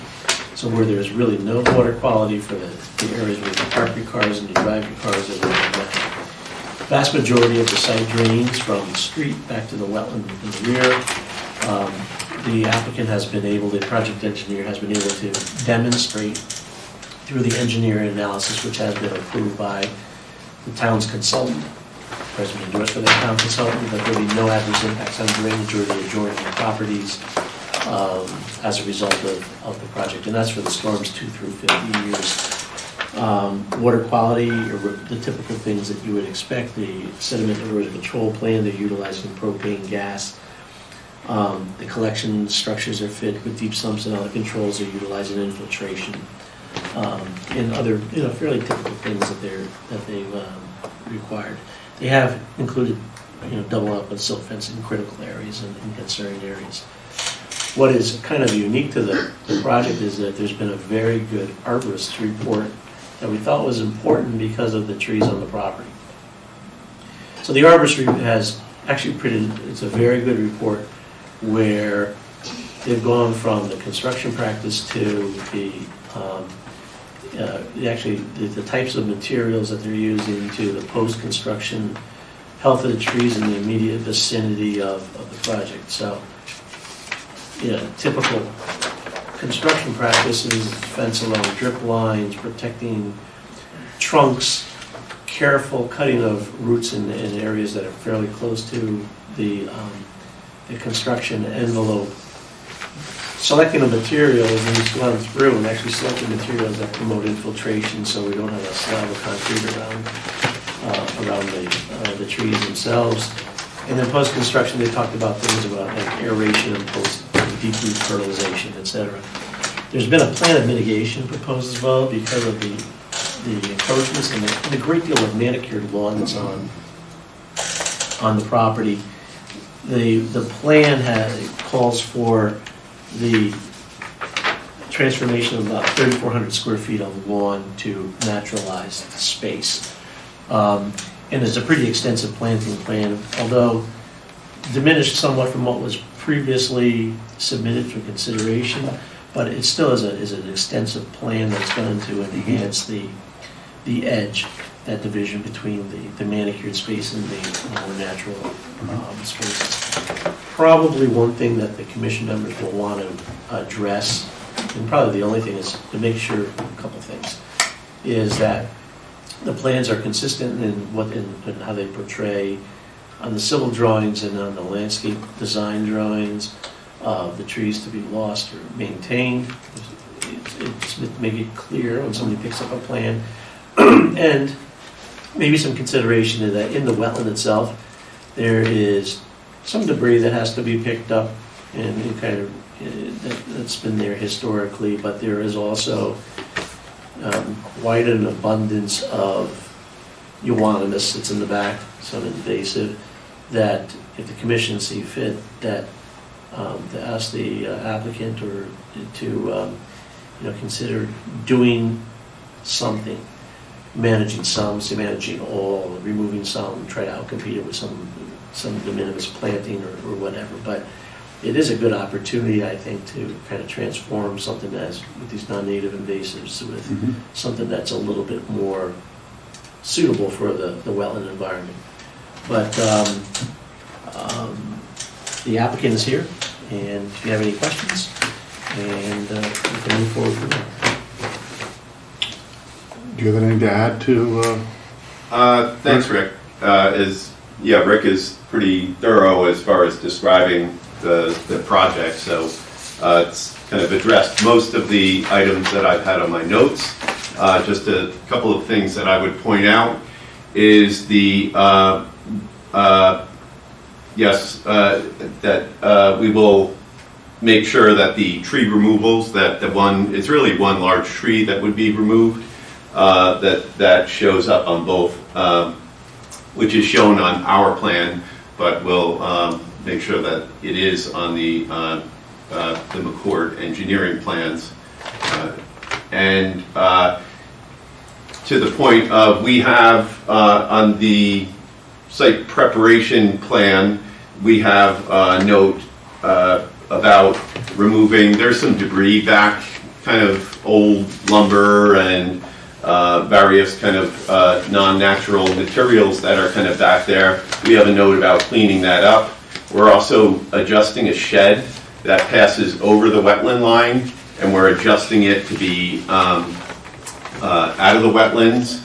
And I had considered at one point, it's mostly, as far as for invasives, it's mostly euonymus. And in my experience, to eradicate euonymus, when you pull it out with a machine, or it often breaks up and just pops back even more, it's pretty tough to eradicate it. And I did have we do have this mitigation planting at the rear, and which removes 3,400 square feet of what is now lawn and replaces it with the mitigation planting. And it even widens out at the low point where the any kind of runoff stormwater would be traveling back into the wooded wetlands. It's, I think, 25 feet wide of mitigation planting. So we did choose, had considered removing invasives, but it can be a real Pandora's box once you start ripping them out, because anything that replaces it, really it's quite a process, multi-year process, making sure that those euonymus come back from their roots, broken roots, that in order for it to be successful, because I've seen it go backwards. So if you have any more questions. okay. Michael? I think the planting plan is very comprehensive.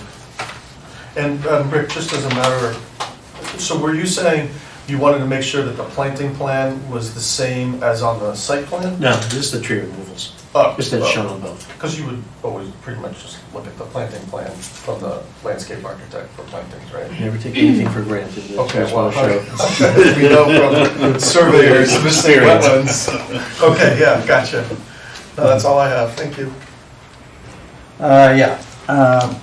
On your landscape plan, if you could put in that 50-foot line there. You don't have it on this one, it'll show our 50-foot review area. Very important. And so what I'm seeing on this is that it's a large piece that you're pulling out. of the wetland. Which landscape plan is that? You gotta put a 50-foot line in here. Okay. So we can see exactly how much you're doing, which Okay. it's not on here. All right. So I see it a little different than some other people. This is a very large piece going out right next to the wetland area. And I think it should be scaled back. I think it's just too much. What you need to do though, because I can't, without going out there, you need to put the wetland delineation flags back in, or look, they're over there, so we can see where they are if they're not there. And I want you to please stake out with a rope the whole section that's in our 50-foot area that is now encroaching into our 50-foot area, so we can actually see it. Because if what I'm looking at this, it's this entire outdoor kitchen area is new, and it's taking up a huge section going right up to the wetland zone, practically, feet away. I'd like to see that scaled back. I think this is too much. So, and also, I guess you're going to keep that one tree in the very middle of the kitchen. That's correct. That's going to survive all that work around? Yes. Okay. And there's only one other tree, another big oak near there that's nice to come down? There's one very large oak straight out behind the house. Then there's a double oak off of that back, what's labeled as the screen porch. Yeah. All of the area that's proposed for the terrace and what you see there, Yeah. it's either currently existing terrace or lawn area. Yeah, if it's terrace, that's one thing, lawn is different, to how I look at it anyway. All right, so you're gonna actually mark 3 trees, not just one tree that are coming down, right? One of them. No. You said one of them's a double. The And there was double another? is staying, Okay, double and staying, the okay. large one in the middle of the plant Is staying, okay. is staying. All right, that's great. So if you could just mark the one then, so we can absolutely see it when we walk through there. That's my comments. It's very close to the line there. I know you've, the lawn area back there, and again, without all the right markings, which would have been nice, like a wetlands flags. The area that you're planting under there is already very poor lawn because it's back underneath the trees. And so I know you're giving up and making this nice with more plantings, but it's not a prime lawn area, if I remember what I looked at, but I need to go back after you do all that marking. So that's my comments. Thanks. No additional comment. So just sort of, I guess, to reinforce what Rick was asking for about sort of consolidating the tree removal, in the narrative and what we've heard tonight, there's only the removal of one tree. But on the site preparation plan, there's 2 areas where it says existing trees, shrubs, and perennials to be selectively removed. I mean, is that just sort of a generic? I mean, it has to be approved by the landscape designer. There's a planting area in the front. Here. That's Okay. a shrub bed that's in the middle of the lawn. So there are no trees there that are being removed? There is one tree there, but Oh. they're, How big is it? it's a 8-inch Okay. ornamental tree. Okay. And the same thing with, I think there's another area, well, it looks like either side of the driveway, existing trees, shrubs, and perennials to be selectively removed. There are no trees there. There's barberry on the neighbor's side of the driveway that's all being removed. Oh, okay. And then just with regard to the euonymus, I'm not a arborist. I just know from personal experience that, yes, pulling it up can be very disruptive, but what about just like, cutting it down? Like cutting it down close to the ground and then just, possibly putting some plantings in that will sort of outcompete it. Yeah, right. I mean, I know that pulling it out would be very disruptive, but I'm just wondering if there's a reasonable alternative to keeping it there.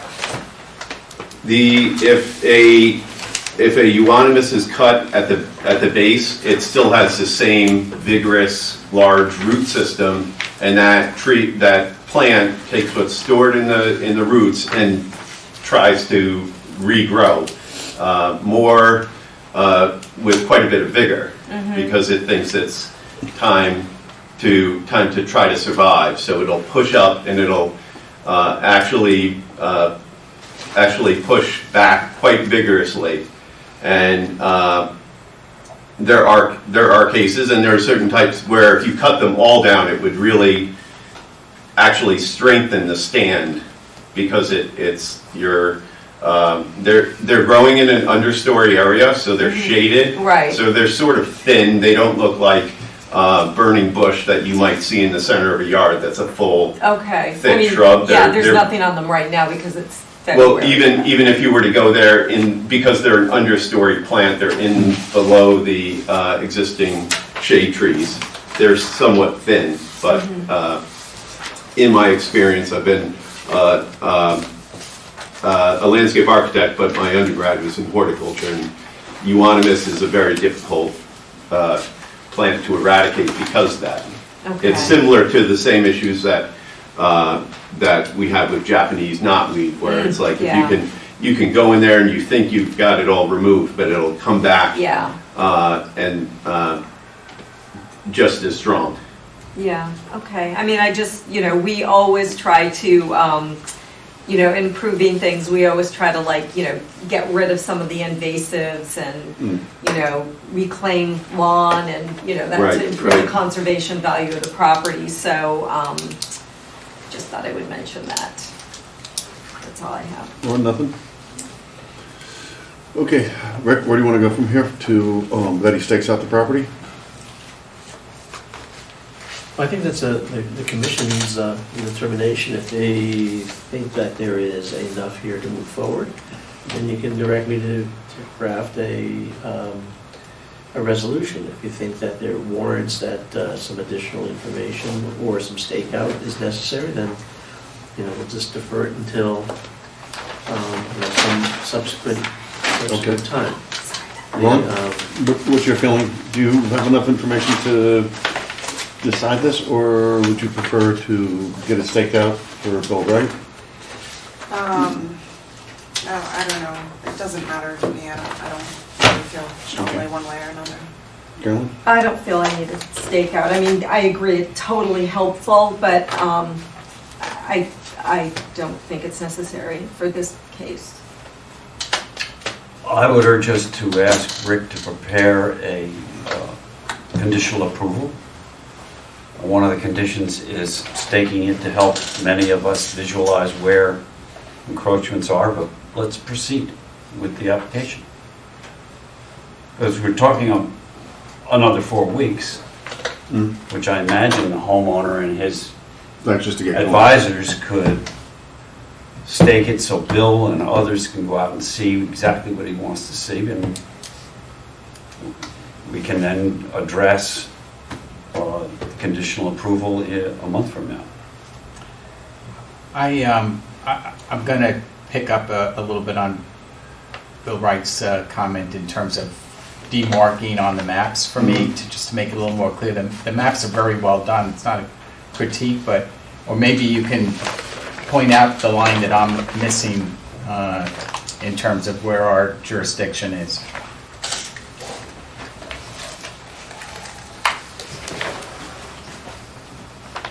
See, it shows up on mine.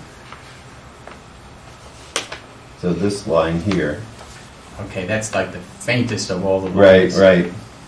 So, I don't know, And then it comes here, it goes through the house and it meets up here. Like this. all right. Just goes like that.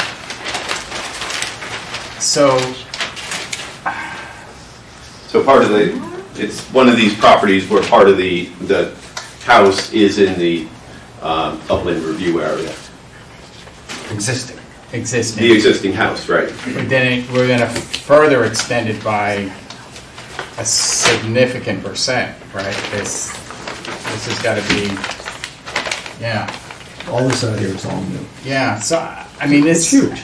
it is a significant incursion in my opinion, so I'm going to follow up with Bill Wright's comment on that. To me, is there a percentage that you have in terms of this in relation to the current?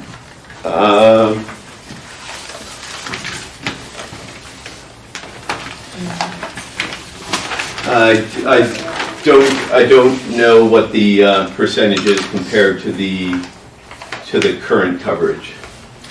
Is that something we could get? Yes, yes. That'd be I helpful. don't know off the top of my head. I have submitted it. Right, okay, all right. To Rick. Yes.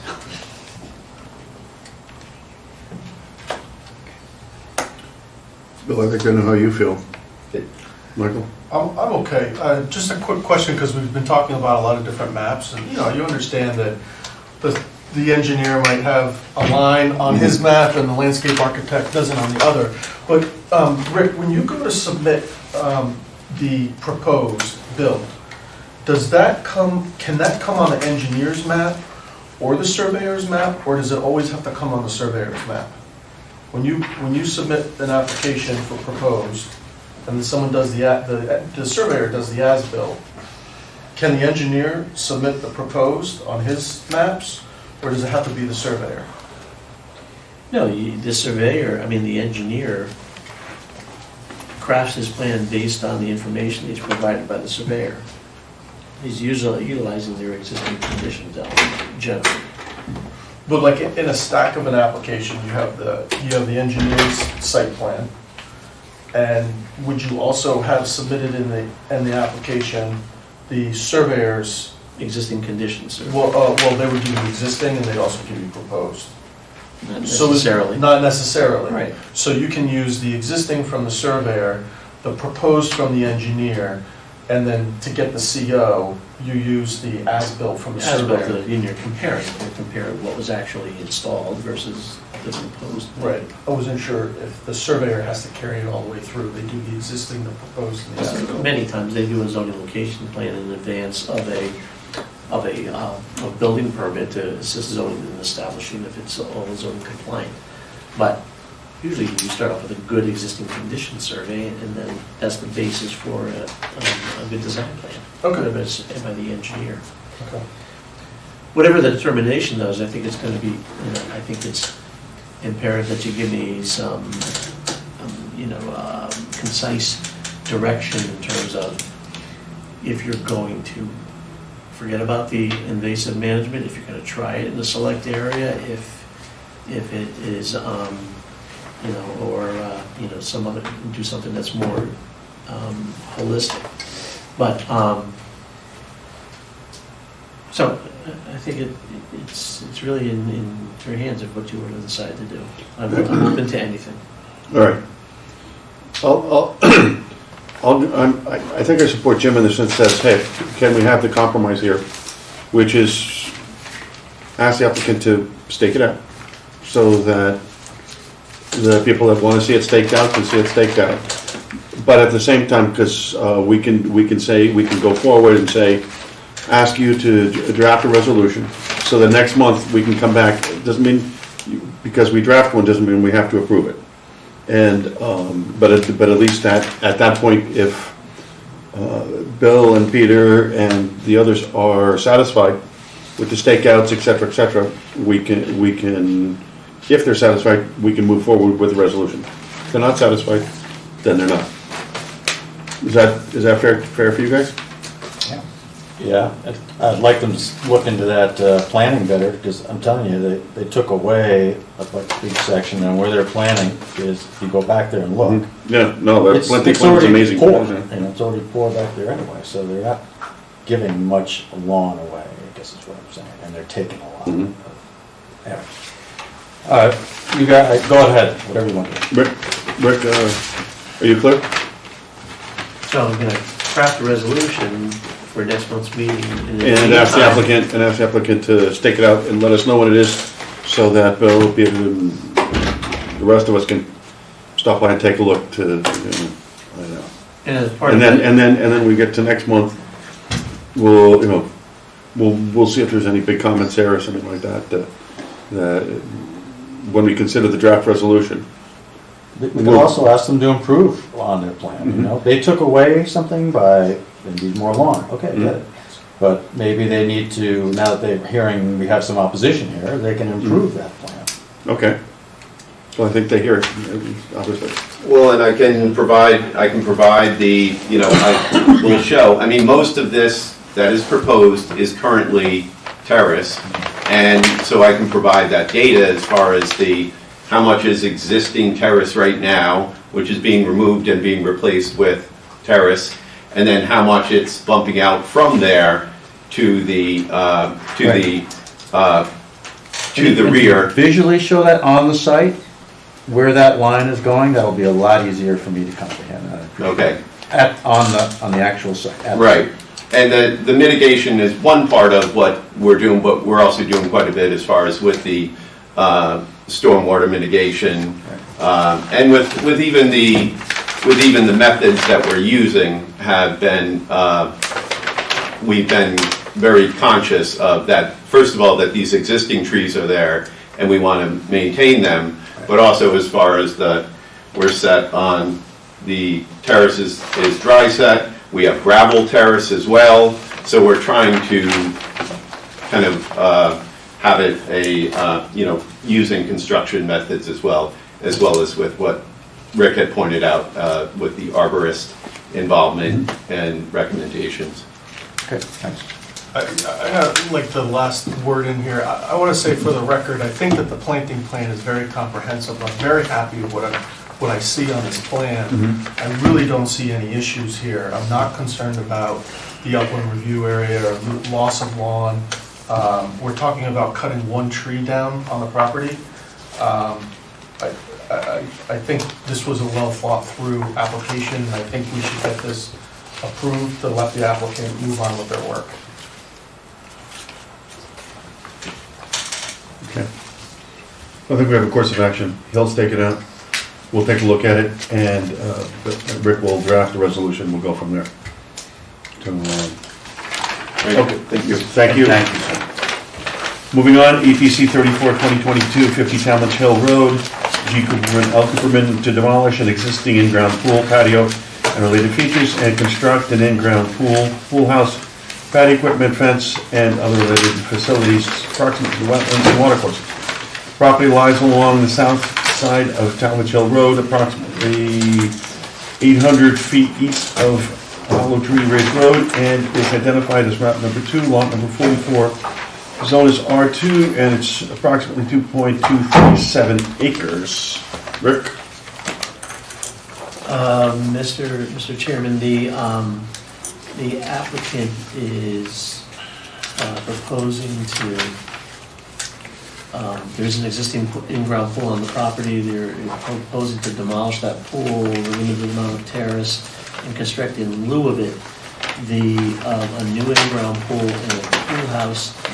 And as a result of doing that, there will be other attendant work that needs to be done, including, because sanitary requirements for the pool house, they have to install an injector and a sanitary line to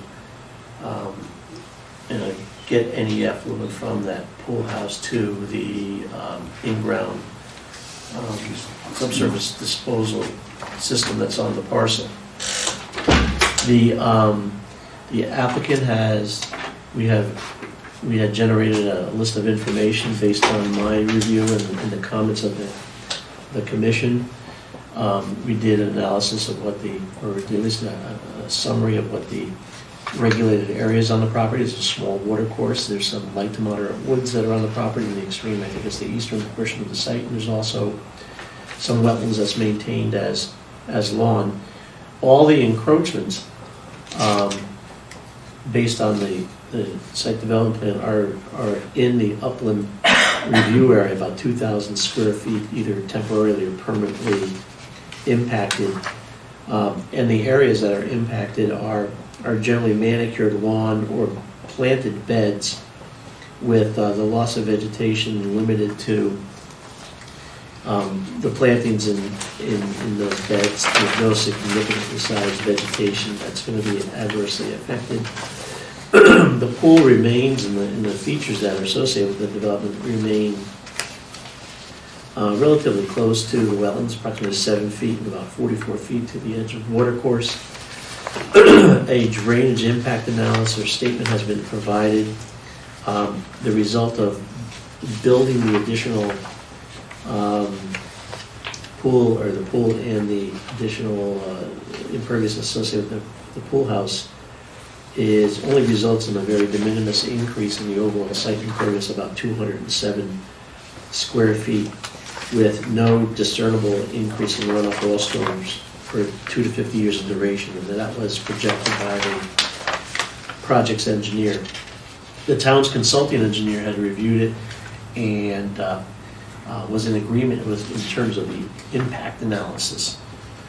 They did have some additional comments that they have not verified as being incorporated into the design plans at this time. It had to do with swales and other matters.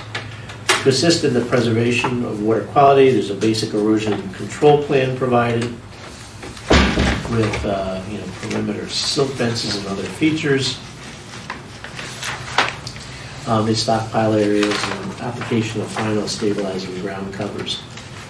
There has been a mitigation plan proposed and that was done by Alexandra Mock, and it includes creation of a no-mow zone and some planting that, for the board's request, has been extended in a northerly direction towards the existing driveway and culvert that is in the northern section of the property. They're also removing some debris, and they're managing some invasives and in areas that would not be protected by a pool fence, that they're adding some demarcation features as well.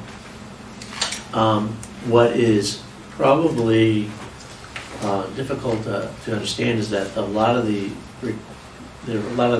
elements that have been proposed by the applicant are on a variety of sheets that are part of the application.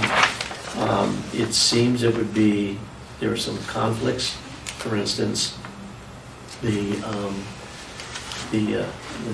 engineer provides on his erosion control plan a stockpile area, but it's in the same location of trees that are expected to be maintained and kept and incorporated into the post-construction landscape. So there are some conflicts, and it's kind of the total encroachment is maybe difficult to visualize because you have a separate septic plan which is on its own sheets and is not on the survey plan, not the survey plan, with the engineer's site plan.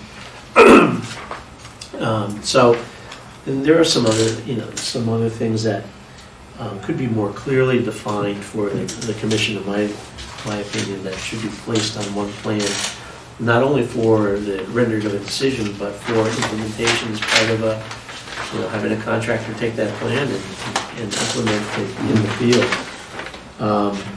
And again, to clarify things like show where the equipment's going relative to the regulated areas, or show where if it's a new fence or they're utilizing the existing fence, the trees saved and the trees to be removed should be consistent with the plans. Add protective measures for gutter outflow since we're not installing drainage. And then whatever the Joe Canis and the folks over at Time Bond have come up in terms of requirements for other questions they had, although they agree with the analysis impact. They had some other questions and things, clarifications they needed, which have not been confirmed as being complete to date. So there's been progress made. There's been quite a bit of progress made. There was a very swift turnaround on the part of the applicant. But I'll leave it to you to decide if these additional requirements are important for you to render a decision and to, that would enable you to direct me to do a resolution to positively endorse the project, or to come back and have another time to address it. Sure. Well, I'd like to hear from the applicant. I'm Patsy Gill, Gill & Gill Architects. I had a lot of back and forth with Wayne Devanzo, and he updated his plan. I just got this afternoon, so I didn't get it uploaded or printed, but I printed out 3 of these. So this has... One to rec. Yeah, he's the key guy over there. Put one on each, if you just want to look at it now, and I can... Sure. Put it over here. It's like a composite. He added the septic line, he moved this stockpile thing over, because I told him to not have it on top of the tree. You understand, when you give us stuff now, when you give us information on the fly here, at least maybe there are other ones that are, my other commission members that are able to process it that quickly. I can't. Okay, and so Just to say that, and we have to verify what you say is true. Okay, because Rick needs time to go through this. Right. So, okay, thank you very much, and we'll look at it. Okay, that addresses his last comment there to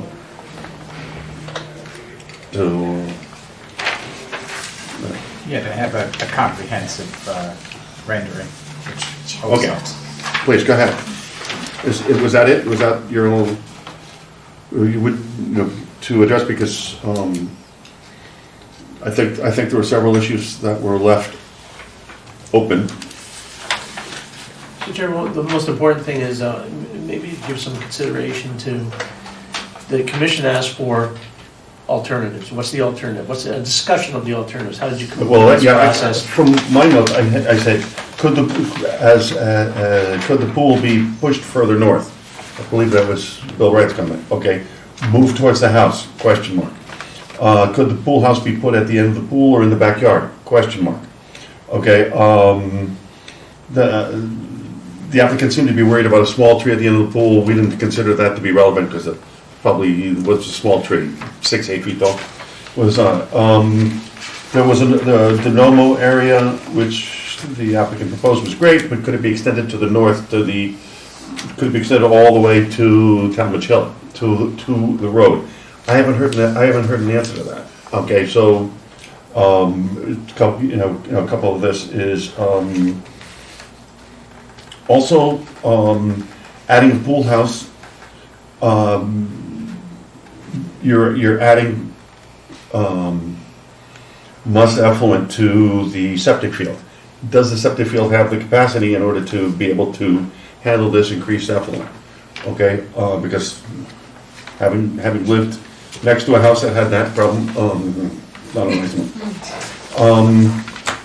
So, those were the issues that were raised last time in the in January, was it January 4th hearing? Would you like to address those, Comm? Would you like to address those? Yeah, I wrote up a whole thing about the idea of shifting the pool into the backyard. I didn't think moving it this way would help anything because the wetland, it doesn't affect. Okay, well, why don't you talk about it then? So I had this color-coded thing, I think I uploaded this. I thought it might be easier to see, but, between the house and the setback line cuts diagonally through the whole backyard. So in order to fit within the setback line, the pool would have to be at a strange angle and very close to the house, which doesn't really make sense. Either aesthetically or for safety reasons. I mean, it would look really, when you're there just looking, it would look really strange. Okay, so that's one. How about the Numo area, extending it from the south all the way to along the length of it? There was remember that was a comment from, again. Well, they did provide, she amended, Alexandra Mock has revised her plan and has taken the mitigation up to the limits that were defined by the commission, which was the culvert under the driveway. Okay. So she extended her no-mow zone, and she did additional planting, and she did the demarcation features, and all she really left between the driveway and the area between the wetland and the water course was an area for like snow storage, but there has been a written response to this alternatives, which I included in your package, and Ms. Dillon says that unless of zoning setbacks, house geometry, existing fences, a concern for play, safety, aesthetics, and location of existing trees of value were the reasons for why she selected the area. And I think the commission has to satisfy itself that, what she came up with, does it satisfy your concerns for the lack of an available alternative that increases the setback? Okay, let's go around the room. Michael? I think the answer provided by the landscape architect regarding the location of the pool due to the setback is an acceptable answer. The applicant provided the updated NOMO plan. I believe Mr. Devanzo answered the question about how he's going to get the force main, how he's going to get the lateral from the pool house to where it needs to go. I'm satisfied. I am too. This helped. And the other part, it's already there. It's not much different from where it is today. Mhm. I'm generally satisfied. I agree with Commissioner Mr. Urban. Yeah, I mean, as long as, I had the same question that you did about whether the septic could handle, the pool house, but similarly, the pool's location is not changing that much. That's not the issue, just the pool house and the addition to the septic would be my only concern. Well, okay. I just wanted to be sure this development or proposed development would not impinge on the town of New Canaan's drainage easement at all? I'm not sure. I have the map, I have the survey map, there's an easement, but it doesn't. Here, would you mind, Mr. Cooperman? I don't have it here, I won't. Yeah, sure, come on forward, come on forward. Sure. Sir, please identify yourself and your street address and go. Sure, Dave Cooperman, 50 Talmadgeville Road. Good, thank you. And maybe if you could explain what the town of New Canaan's drainage easement on your Where'd it go? property is and what it means? Well, it's on the survey.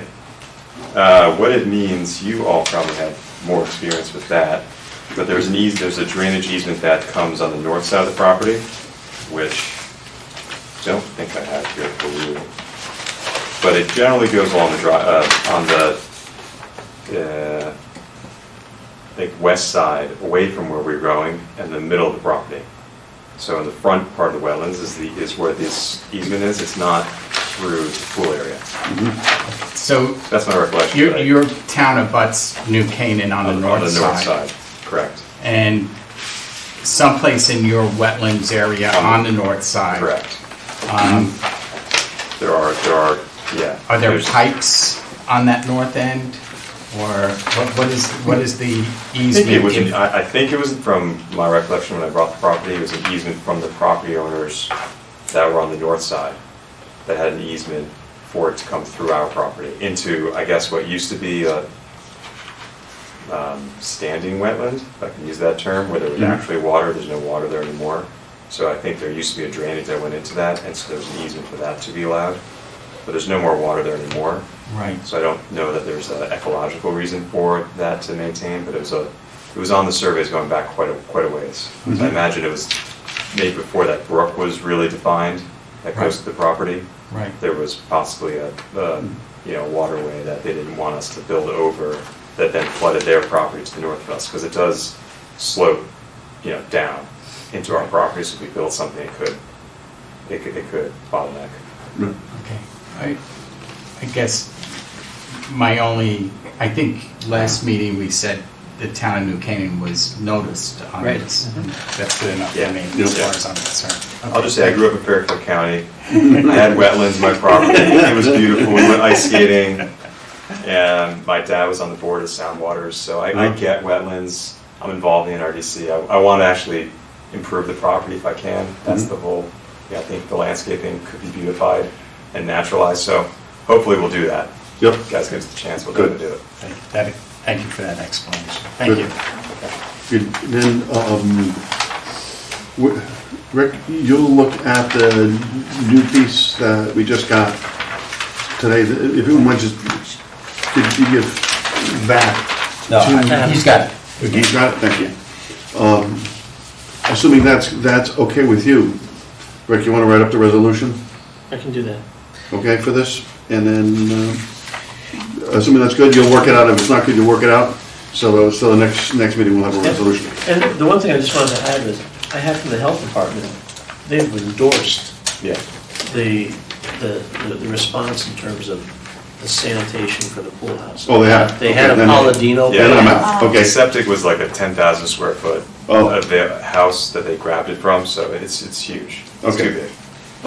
So correct me if I'm Yes, wrong, that's but there's the existing system, like in the lower left-hand corner, they had Yeah. created a code compliant area in the other portion of the property, and they're taking with an injector pump, and pumping from the pool house to the existing system. And I have in our records here, I think you provided it, was that the health department has endorsed. Oh, that's, okay, well then, answers my question. That answers my question. Great. Thank you. Great, thanks. Okay, so- Thank you for coming.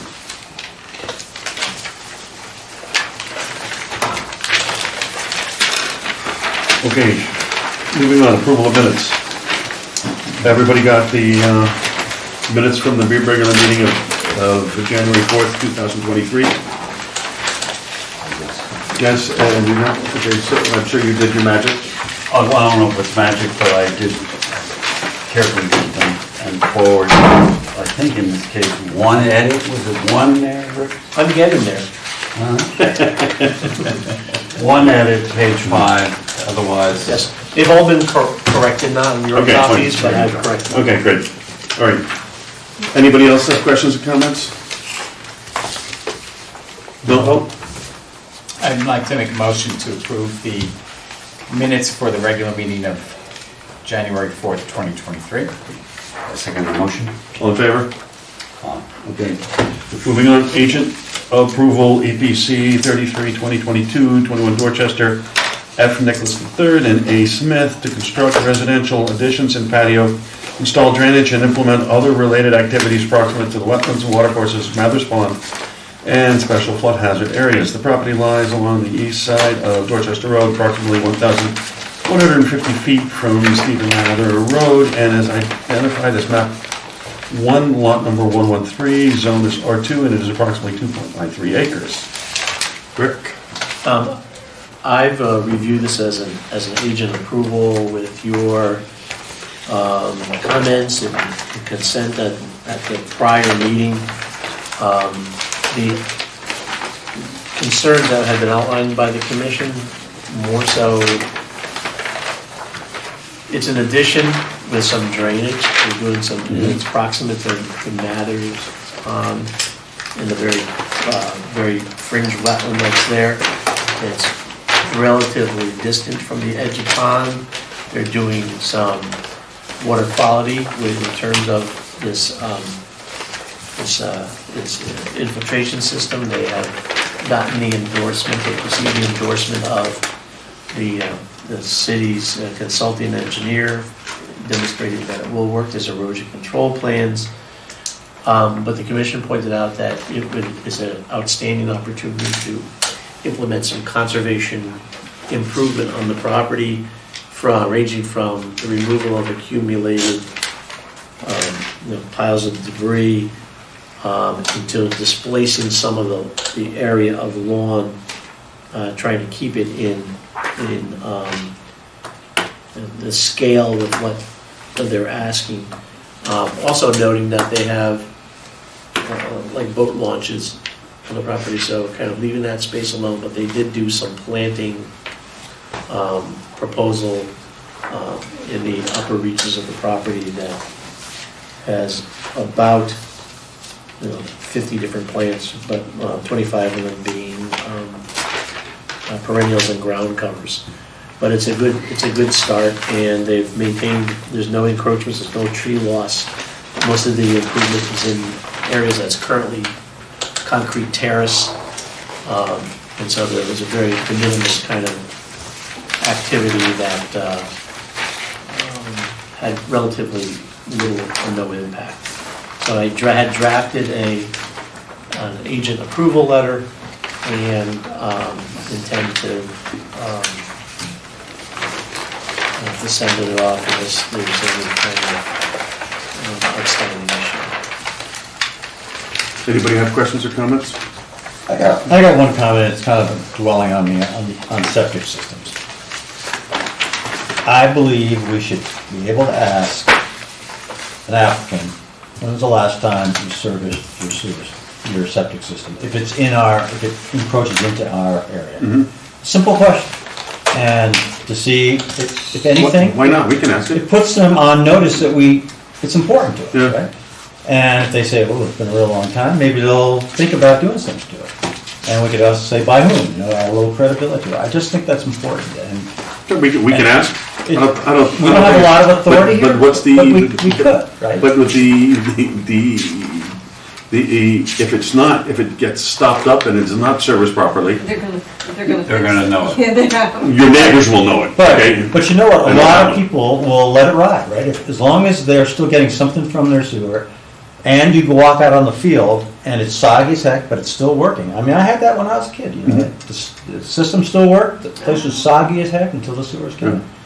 I mean, I just think it's something that we can, it's simple to ask. And this one's a little weird, because right off on it, it says proposed 100% code compliant septic system not to be built at this time. I mean, that's a little weird to have on something. Yeah. And I've never seen that before. Well, that's in not any weird, plan. that's what they have to do. Oh, Is tell me, that- okay, is that 'cause I don't know So that. when you construct additions, Okay. the health department makes them test for Okay. another available space, not necessarily that you're ever gonna have to build it. It's Really? gonna be capable of supporting a subsurface sewage disposal if you ever need it. So they go out, they test it, and say, well, there's good soil here. If Great.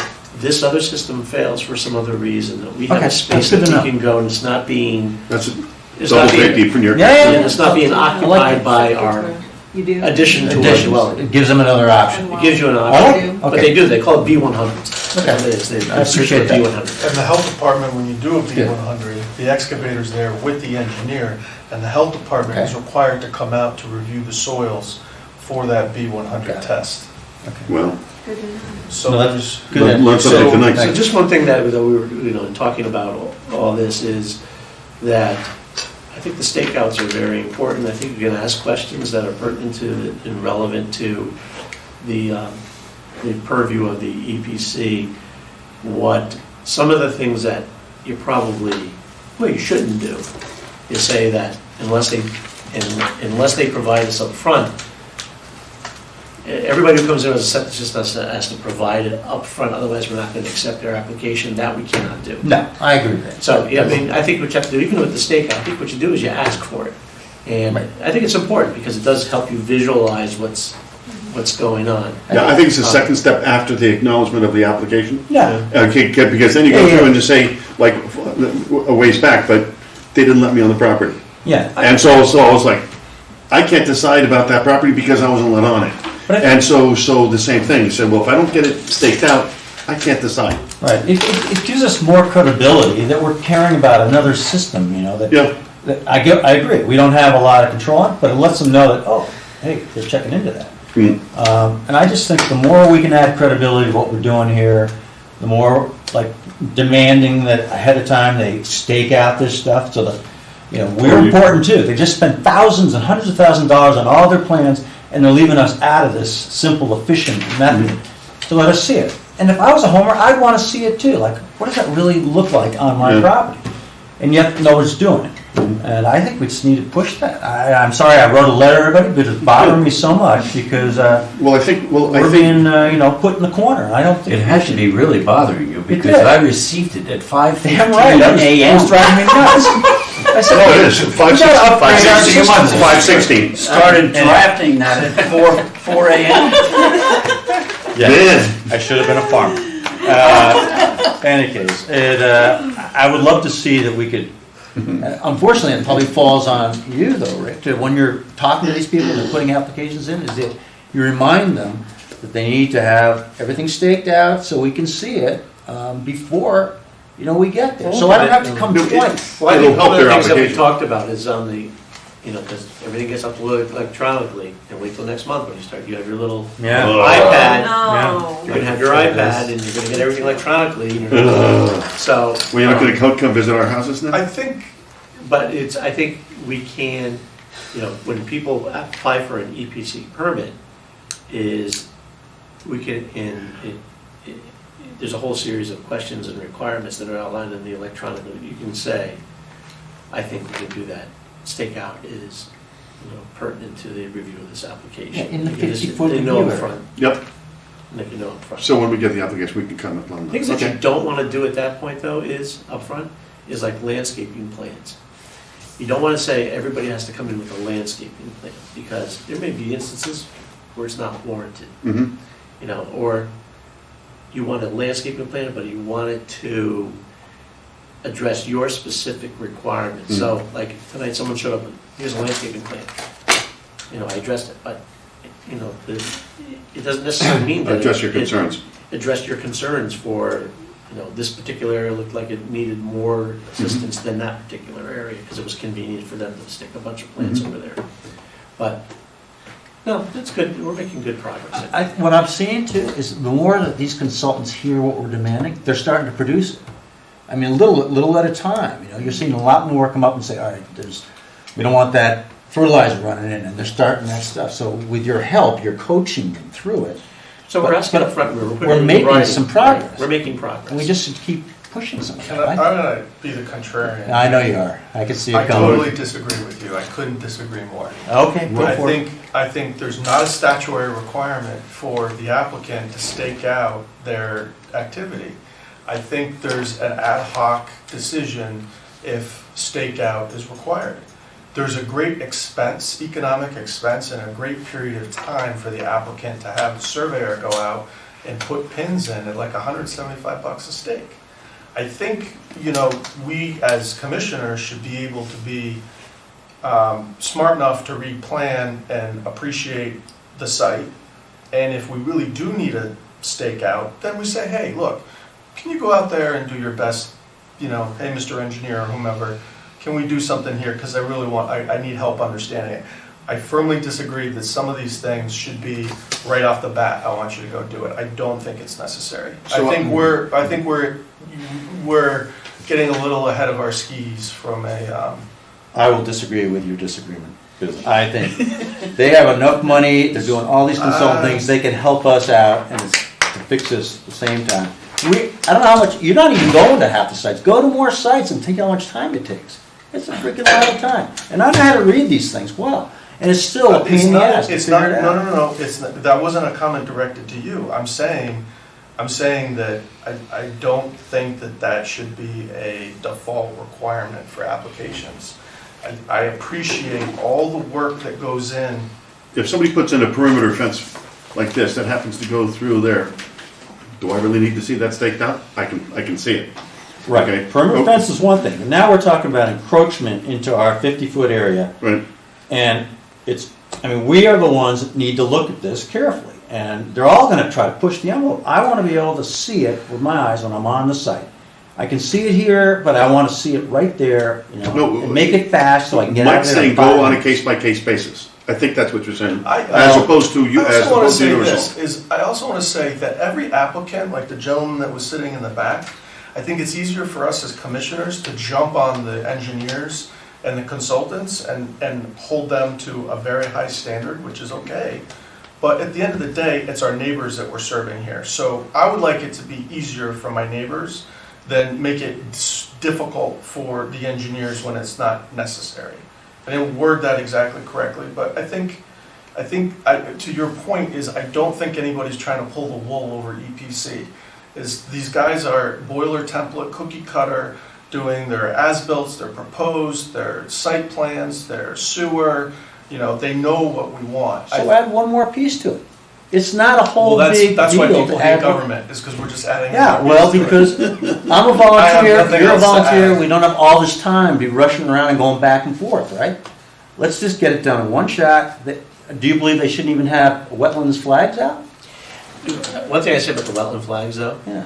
so if you have a new project, Right. that you have to call out a soil scientist to install flags. Right. Yes, they're gonna be there. Yeah. But a lot of this is by plan referral.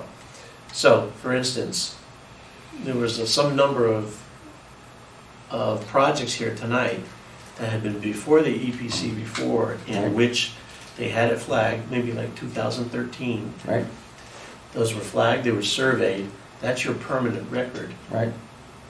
I think it's probably unreasonable to say you have to go back and reflag it. I agree. I think you have to rely that original, and that's what we do, and staff does, is say, where there are changes, that's where you have to have it reflagged. I don't think you can have everybody have the flags hanging out. So it's unreasonable for us, though, to try to figure out where the hell it is. But I think something like that is that it is, if it were a new project, that there was a new flag installed and they're hanging from the trees or there's stakes in the ground, that's one thing. Where I don't think it's reasonable is that if it was based on a soil scientist report, it was surveyed, to have them go reflag flags. Now you're putting the onus on us to make sure we can figure out where that is. No, I don't think that's right. But I think it's onus I don't on staff too, to say it's accurate. If you want to go out and as staff and professional and take your time to do that, great. For us to try to guess where that is, that's not right. I think it's part of, you all have, some great qualifications here, but you have to, I think on some of those things, you have to kind of project where it is on the property based on the plan by looking at landmarks and so forth. No, I'll disagree with you. I spent a lot of Be up at time 4:30 in the doing morning. this all, but yeah, spent a lot of time doing this, and I'm telling you, it's gotta be easier for us to get there, see what's exactly going on. The review time alone is painful, right? Now you gotta get out there and you're still like confused. It shouldn't be that way. We should be able to hit that running, see what's going on. If it's cost for them, I'm sorry, but they're already putting in whatever they're putting in anyway. It's added to it. I appreciate it. I know, I appreciate it. I love you. Thanks for the candy. Anyway, I don't know where we're gonna go with this, but I think the caffeine back. I'm tired of going back. iPads next, right? Next is the iPads, and I think what it's gonna be is, we may have somebody come and kind of give us a 30-second use thing, but beyond How that, many seconds? I don't think it's gonna warrant much more than that. So, He says go. So are they gonna be presented to us at the next meeting, or? yeah, I think you're gonna get them in advance of the meeting, and then we will transmit. I do like the idea of transmitting plans that are pertinent to the review. I'm not 100% sold on just doing a link to what's on OpenView and have you search through the list, because sometimes that can be extraordinarily frustrating. So I have to kind of work out, like, I need a better sense of this. When you get a package, do you scour or need to scour every piece of paper that's in that package? Do you need to see, if I have a report that's generated, do you need to see the application form? Do you need to see, some of them will include the neighbors that are situated within 100 feet. Some of them have, I was always of the opinion that I'm culling through that first, and then I'm giving you what's important for you to make a decision. So, I don't know if everybody likes to look at the application form and I like to read the application form, your write-up, the site plan, and then, like if there's a planting plan or a survey or some type of map that's relevant to the application. so even something like, That's kind of like what I go right to. how about the drainage report? That's this thick. Oh, God. I read the notes on the engineering plan, Mm-hmm. and then if I feel I need to read the report that says what the engineer is licensed to stipulate that there's no impact. There's like this, the summary elements of the engineering report that are often important as opposed to the Yeah, pages on I've the- always felt that when I read a drainage report and I start going through this, I look at this and I go, I look at I try to review the assumptions, because if I start messing around with the assumptions, I can make the number say anything. Okay, so if there's the soil only absorbs this, I go, well, I'll just say it absorbs a little bit. Boom, all of a sudden, and I go, I don't know enough about it. What? So I have to, So- see what was going to be, I like the idea of only giving the things that you need to focus on. If it's the application form and the civil drawing and the planting plan, and maybe the project narrative, all the other stuff, personally, I think is extraneous. Yeah. And it's a waste of your time. But Rick, aren't you gonna have it organized by folders anyway? If you go into OpenView, if you do a link solely to OpenView, You see everything. you see everything. As So you you know, have to some search for the- applications. search for the latest. There was 49 Sunswick, you guys weren't part of that, but we were. And one neighbor submitted 20 times 10 photos. Okay, and so you just saw this down there and you go, okay, you made your point, but they submitted more. And so it got, so the file just increased like this. And so it's one of those things. And then you have a problem with searching for the documents you really want. If there was some way in OpenView to say, here are the critical documents and here's submitted by the public, okay, as an extra, so you focus in on on, because I'm sure there's ways to classify documents in OpenView. That says, you know, application this, bang, and so then, you know, we It's can look work. at that, and then if you wanted to look at something else. And some of the downside of it is, and I can see only one other commission that started doing this, the Architectural Review Board. They don't have the same kind of, you know, documentation that we have, but I'm always of the opinion that if you look at OpenView, they'll say site plan. Sometimes you open it up, it's the drainage report. Or if there's revisions to the site plan, It's you have to go to it, and then hopefully they upload it in the same spot, and there's a revision where it drops down the old one down that you don't have to look at it. Yep. There's a lot of organizational issues with it. Yep. And so if you're, Yeah, I'm more of the revisions of the opinion revision. of, The nomenclature of the files is not intuitive. it's not. So if, I have to talk to Jeremy and see, maybe there's options of doing it. Sending it electronically is great. And the reports and they can look at it and you can open it up and look at it in detail. I mean, I don't think you're gonna be able to draw on your plans, you know, but. I can't write my comments, yeah. You know, to go back and try to, but it is a good way of storing things. You don't have this paper all over your house and the kids drawing on it. Maybe you could get VR goggles. Just stay in your chair over there. So we can see the Stay in your facts. chair. Oh, by the way, there was one other topic that came out from, it was a memo to Jeremy Gus from attending March 6th, March 11th, if it is March 11th. I have his letters. That's that is pretty interesting, and it is March 11th. everybody is, I think, registered, and it is Can we see it? it's video, it's from your home. Oh, it's, okay. So You're not going anywhere. Yeah, it's Zoom. Okay, good. It's a Zoom meeting. But we don't have the link or the information think- yet. I thought we were sent it to you, it had a No. brochure and everything. No? Nothing came yet, but it is a Zoom, yeah. All right, But I think well, it was a brochure with it. if you could send that out. Yep. With what's there, I think a lot of us would like to, It's only like an hour, two, I think, so it's. Yeah. anyway, great. I sent you a note, we may be out of town Oh, that we have day, to, but he also asked if you're not going to attend to let him know. So as a courtesy, I want to let him know. We might be out of town. okay. We have to- What is his email address? So, Jeremy? it'd be Jay Ginsburg at. You just look at the town, you see it, it's right there. Because I sent you a note today on that question. So as a courtesy, I want to make sure I do that. Right. Want a motion to adjourn? Thank you. All right, motion to adjourn the meeting of February 1st of the EPC. I second that motion. All in favor? Thank you very much. Thank you. Channel 79, we're out.